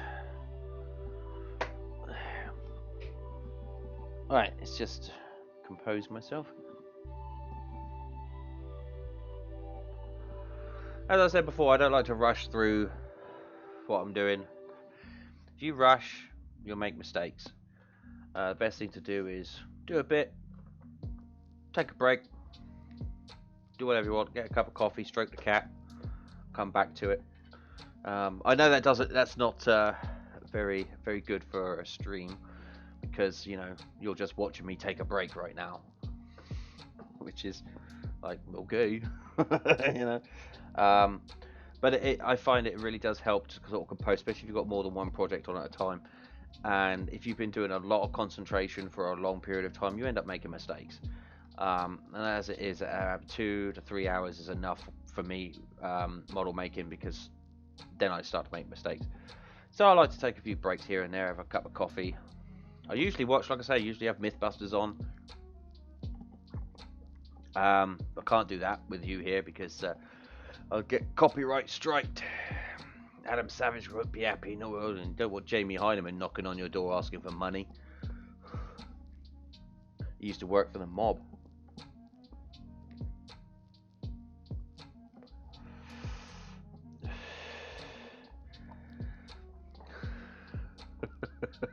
He didn't. That's not true. I don't want him to get done for slander either. Anyway, right, let's get some. Oh, I need a pipette because we're going to make this a little bit watery, aren't we? So I'm going to need a pipette here to get some water. There's me water. Don't drink that. That's not drinking water. Okay, right. We're going to go back to the main model bench. So here we go. Number 8. Here we go. I'm just going to check something here. Whether main model camera. See, that's that. I just want to check to see whether I can set the focus on this one. Camera control.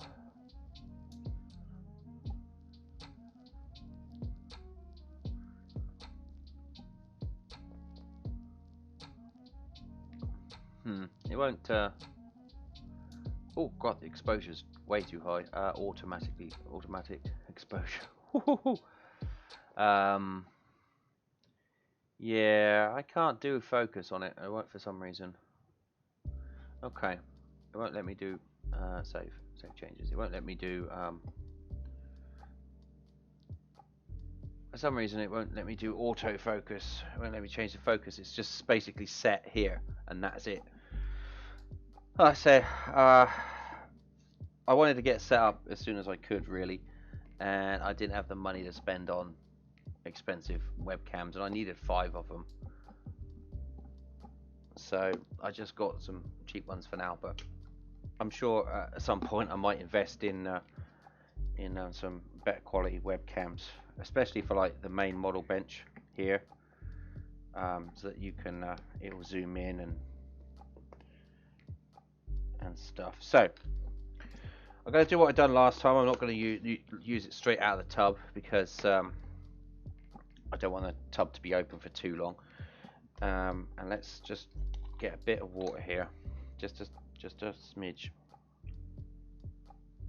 There we go. And keep that in the pipette so it's in case it's not watery enough, and just mix it around. Oh, that is nice. Oh, that was only a little bit of water too. Oh, great. Oh, yes. Oh, yeah, that's gone real. That's gone like plaster of Paris. Oh, that's nice. Right, gloves. Glovies. Come here, my lovelies.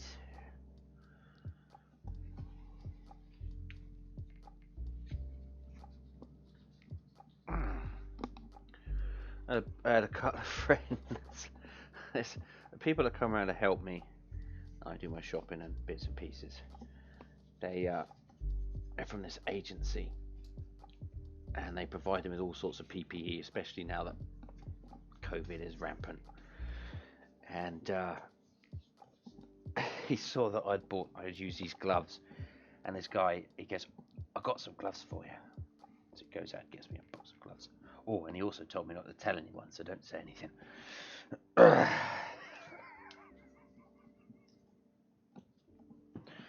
That'll be gone in 7 days. Don't worry. Right, so this stuff is pretty gloopy now.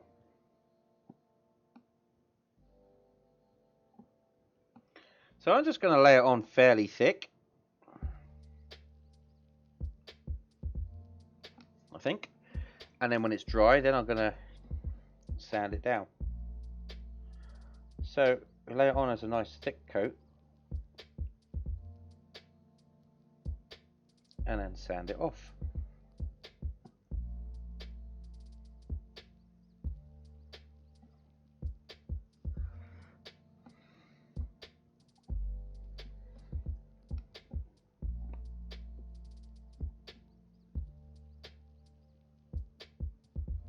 That should be dry by tomorrow, and I'm going to be doing some more model benching tomorrow. I hope nothing else comes up.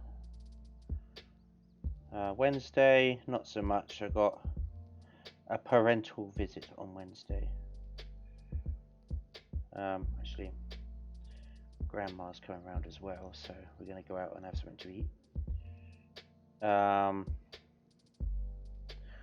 So Wednesday will probably be because I've got a prior engagement. I have games night in a virtual world with a load of friends from all across the world. It's really nice to. That's an amazing thing about the internet as well. You can meet friends from all over the world, and it just boggled my brain. Friday night just really kind of hit me because we were in this virtual world, and there's 2 people there, and one of these persons is from Australia, and she was saying just how hot it was in Australia. Now they use the same temperature scale as we do, degrees Celsius, and she was saying, "Oh, it's like 30 degrees Celsius here, and 30 degrees C over here."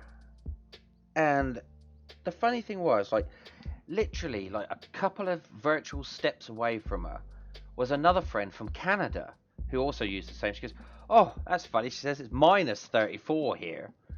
So within a couple of virtual steps from each other, the temperature was 64 degrees difference from them both, and they were actually thousands of miles away from each other, and yet they weren't.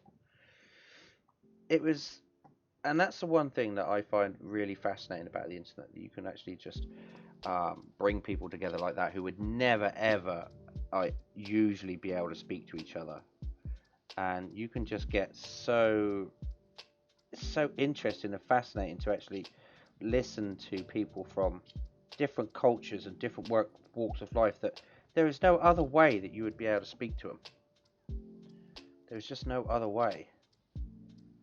It's like when I was younger and we was playing with computers and stuff, all you had was like your mates at school, and that's all you had. Okay, maybe the school occasionally done a pen pal system where you got to write to someone in the United States or whatever, but that was it. I don't need to do that, do I? Right, so that's nice and on. That's on there.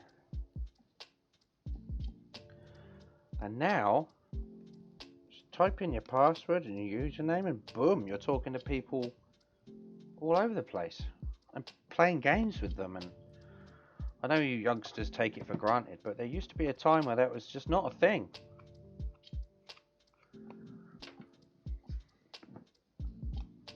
And it's just so fascinating too, and that's why I think the world's opening up and people are becoming more aware of other people's situations and more empathetic. I hope. I like to think so.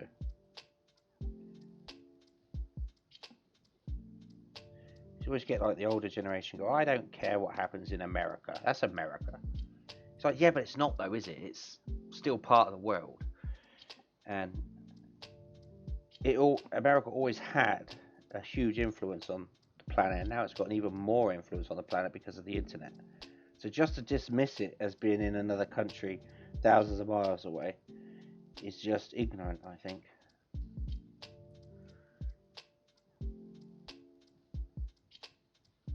That's the one thing I do love about the internet. Oh, there's a couple of people that I know watch this channel that I met because of the internet, and they're great people to hang out.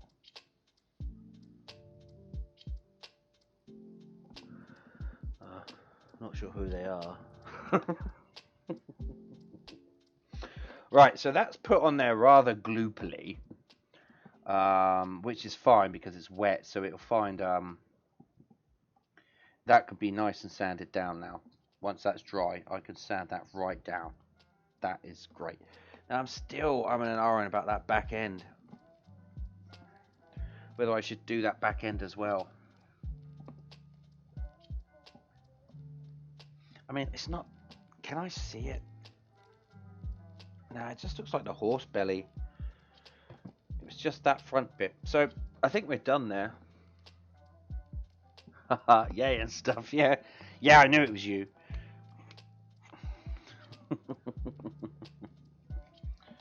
But... the wonders of the modern time. It always boggles my mind. It's like, if this is what we've got now, what are our kids going to have, you know? What's your little sprog going to have when she grows up? You know, she's going to look at us doing these Twitch streams and think, what's that, Daddy? You'd be like, Jesus. You know. That's so 2020. Oh my God. Technology is changing so much. Right, yeah. So I'm going to leave that. That's going to be a lot of sanding, but I don't think I'm going to need to sand it too much with the grinder. I'm probably just going to use sandpaper to sand that most of that down. Just grind it off a bit and then sand it down. Good job, good job. Good job. It's a shame that I'm going to have to waste that, but can't really do anything with that. Maybe I could just... I know what I'll do. I'll put a lid on it. No, it won't, because it'll just dry out. It'll just dry out in 24 hours. So let's just put that to one side. That's going to get binned. I mixed up too much. Well, I didn't know how much I was going to need. So we're going to put the horse back. Bye-bye, horse there. Bye, horse there. Yeah, you go up on the top shelf, don't you? There you go. Up on the top shelf there. There's a good pony. And I'm still asking for suggestions as to what to paint it, what colour to paint it. I believe it's a Morgan, so I don't know what colours Morgans come in. No, that is still wet. That's still very, very wet. So, days it'll be 2022. Yeah, you're right. But you wanted to ride the horse. Well, we could put Arthur Morgan on the horse, can't we? I suppose. But let me put Arthur Morgan on the horse. He hasn't got a head at the moment. So I'm not going to put his arms and... I'm not going to put his hands and his pistol on and everything, because that's just too much work right now. Come on, sit on there. I'll put his hat on. Then I'll show him to you, to the camera. There we go. And you can imagine it's you. Alright, so let's put this back on, just chatting. Here we go. Right. There is Arthur Morgan on his horse. He's going to go off and commit crimes and end up making us... Oh, his head fell off. Oh well. He's going to end up telling a story that's going to... Oh, his head fell on the floor. Ah, fuck. Yeah, he's going to go off and... Morgans are usually brown, beige, and tans. Single colour. Yes, what I thought. People were telling me to do a Palomino. I was like, God, black on there as well. Black splodges. I'm not sure. So I'm thinking like a kind of, I don't know, like almost like a golden brown. Like give it a little bit extra. I don't know. Yeah, single colour, solid colour. Yeah. All right. Well, I'll have to look into it because in the game, obviously, you can get all sorts of horses. for him to ride. I had a big old, a big old horse. It was kind of like a golden. Oh, it's a lovely horse, golden, like almost like a pink, shiny pink. I don't know what it was, but then he was Buell, and he was a lovely horse. But no spoilers. I did cry. But yeah, you can get all sorts of horses for them. I'm not entirely sure how many horses you can actually own at one time, because you can have stables. And the thing is, as you go through the story, each chapter unlocks different horses, and you can get special horses through missions and stuff. And so, whoever you look at when they're playing the game, they've always got a different horse and definitely a different outfit. So, I might actually try and have a look to see where that promotional image is from that created the model, and see what horse he's riding there. But yeah.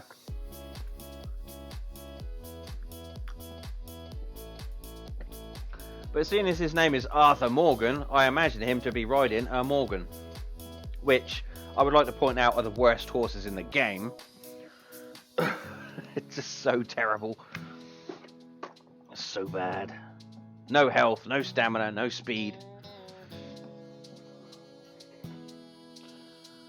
But we had in the online, we've got a lovely black Mustang.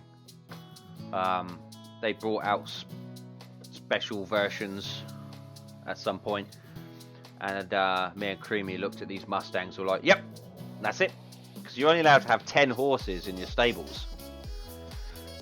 So we were buying these horses. It's not like Grand Theft Auto where you can have as many cars as you want as long as you've got garage space. You can only have 10, and that's it. So you're always thinking, oh, and there's so many horses. You're like, oh, this one, that one, this one. And I'm not a horse person. I don't know anything about horses. I mean, yeah, all right, fine, horses.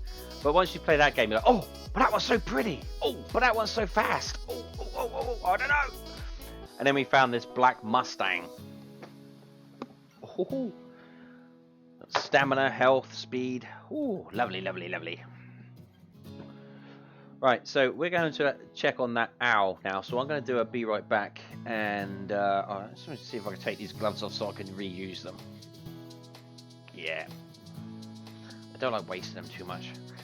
Probably end up in a dolphin's stomach or something, you know what I mean? Oh, you off, are you? Okay. Well, it's nice to see you. Yeah, message me later about colours. Yeah, if you've got some pictures or whatever, that would be awesome. So I can sort of follow along. I'm trying to get these gloves off. Fuck it, just reuse it. Just get a new one. Send it into a dolphin's belly. That'll be alright. Yeah, I'm sure. Yeah, she's a horse person, that's for sure. She knows her horses. Later, taters. Right, so what we're going to do is we're just going to do this. Bring this owl in. I'm just going to go check to see if it's dried. If it hasn't dried, then we'll call it a day. So I'm going to be right back. Come on. There we go. Right, I'll be right back.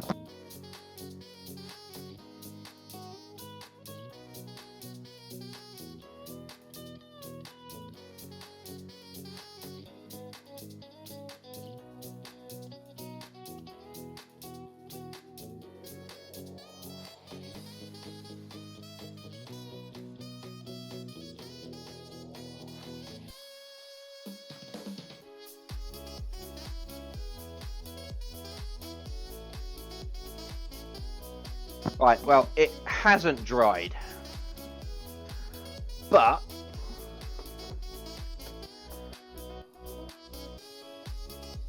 oh, God damn it! Being the amazing model maker that I am, I have a thing that dries models. If I can find it, where is it? Where did I put it?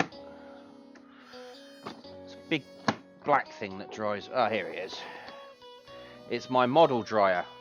I don't know what else it's used for, but it dries models. That's what it does. So what do I want here? That's for a 3D printer. That's the yeah. Oh, have I got a spare plug over? Nope, don't have a spare plug over there. I'm gonna need some more plugs on my bloody bench. All right, I'm gonna have to put some bloody things on my wish list. Right, so this thing here is the model dryer. I'm gonna turn my mic off when I use it. Don't worry, because it's quite loud. I don't know if any of you have seen anything like this before. My understanding is a lot of women have them for some reason. I don't know. My ex-girlfriend had it and she waved it in her face. I mean, just use a towel. Anyway.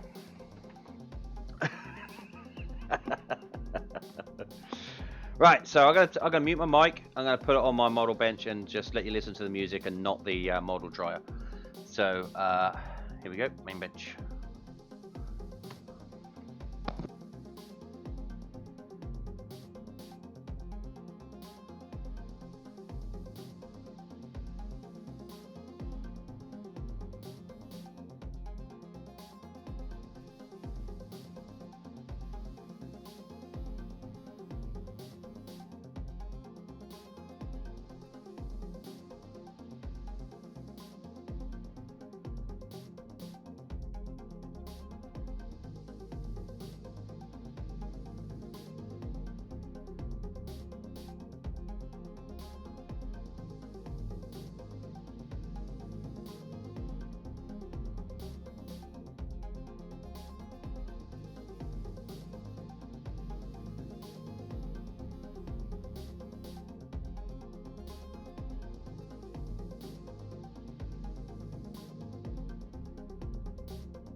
Alright, well, that's sorted that. That's done that.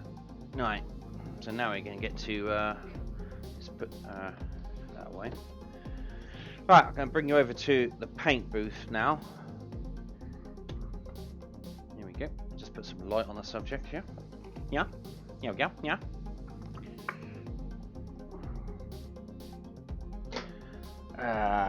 So this is actually a birthday present for my mum when it's done. So I've got to get that done by June. Otherwise I'm a very bad boy.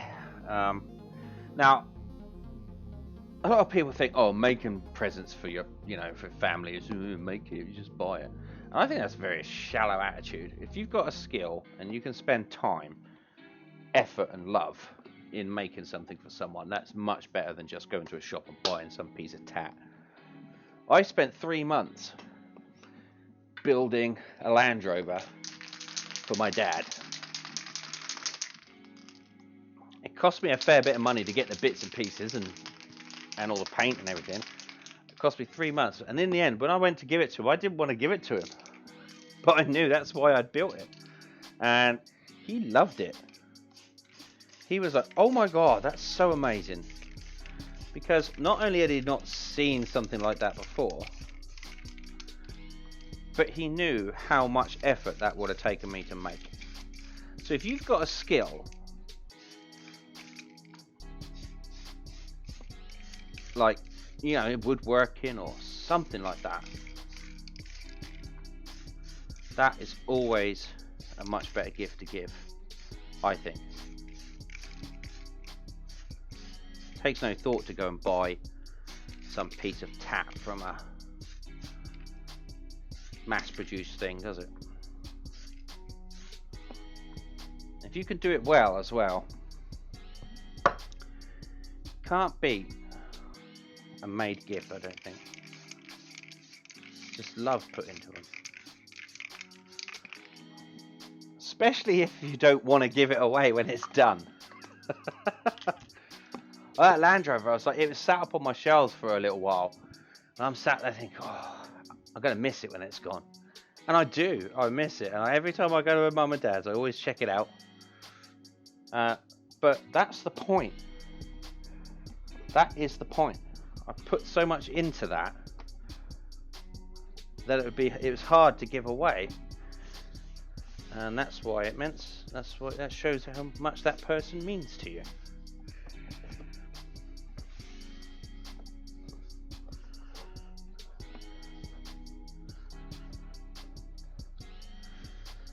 Presents are not about getting stuff you want. It's about messages from the heart. Right, anyway, enough of my philosophical bullshit.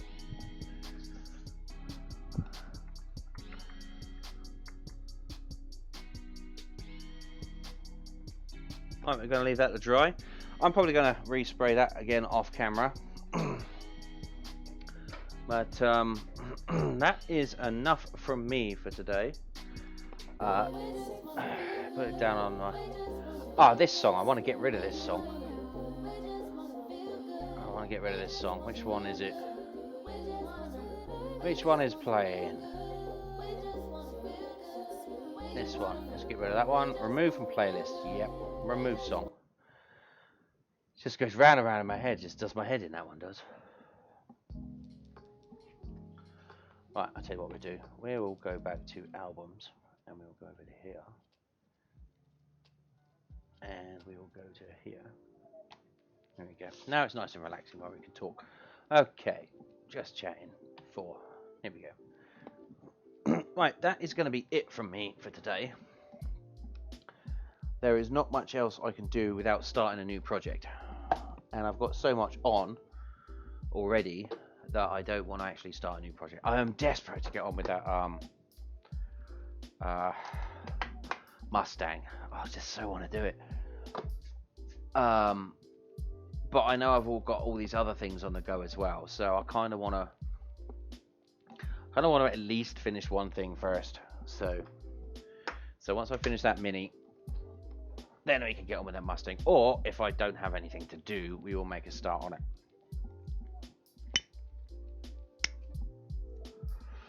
But you get too many things on the go, it turns into a job and it gets busy, and you don't know what you're doing. So I don't want to do that. So I've got the pony, which My Little Pony unicorn for my cleaner's daughter, which I need to paint up. Still drying off, but it's getting there. I'm going to try out, maybe we could do that tomorrow. That might be an interesting thing to see if we can try working out how to make tube acrylics airbrushable. That could be handy. That could be a good little thing to try and do. Because that needs bright colors of the rainbow. So I don't have those on model miniature paints, so I just have them as in tube acrylics. So it might be worth looking into experimenting, doing a bit of an experiment, and to try and thin out some tube acrylics to go in the airbrush. That'll be fun.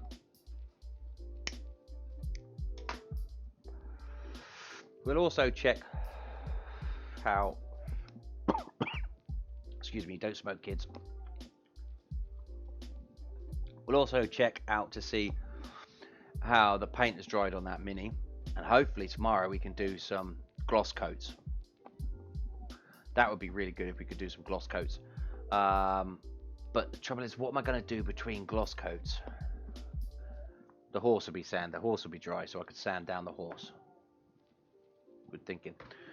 So I can sand down the horse while we're doing gloss coats, clean the airbrush out, and then do some experimentation. See if we can turn some of that tube acrylics into airbrush. Apart from that, apart from the presents, the elephant and the owl, I don't really need to get on with them just yet. So they're not super urgent. They're just to a point. I want to try and maybe spray like the base coats down. Just trying to think what colour the owl needs to be, because yeah, it's a snowy owl, so it's going to be white. But if you look at a picture of a snowy owl, it's got, or snow in general, it's blue. It's not white, it's blue with tinges of white. So I've got to look at how that affects snowy owl. I've got some digital references which I'm going to be using. I'm going to try and find a way as well, that might be interesting as well, to try and find a way to put a digital reference on screen at the same time. I mean, I've already got like massive amounts of scenes, so I'm going to try and work out a way I put a digital reference on screen. I kind of want to do it as I'm painting so that people can see what I'm trying to do, but that's something I can think about. I'm also going to put together a link page. Oh, what I want to do here actually is go to here, so that we all know what's going on. There we go, stream ending. I also want to put a link page on my blog for all the useful links, like from that Chrome Paint and anywhere that I get stuff from. I want to put a link on there, so that, and another command that sends you straight to that page, so that you, if you're interested in what I'm using, you can just click on that link page, and there'll be a website there where I get stuff from. So I'm going to work on that later on. So I've got a list of things to do. They just get bigger and bigger, my list. But as for today, that's going to be enough.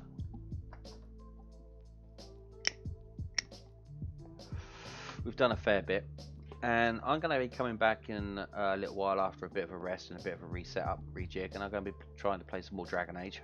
We've got to finish the Mage's Tower, so I'm going to get back into Dragon Age and do some more of that later on. But for the time being, that's it. Thank you for joining me. Feel free to hit the commands up there and check out my wish list if you want. I feel like I'm such a sellout. But mostly, importantly, check out my model blog. Just type in exclamation point model and then follow the link, and check out my model bench blog. You'll see some of the past projects I've done, taken with a better camera than what you see in front of you here, so the quality is a lot better. Yeah, a few tips and tricks and stuff, and future projects coming up on there. So check that out. If there's one thing that you do check out that. But until next time, thanks very much.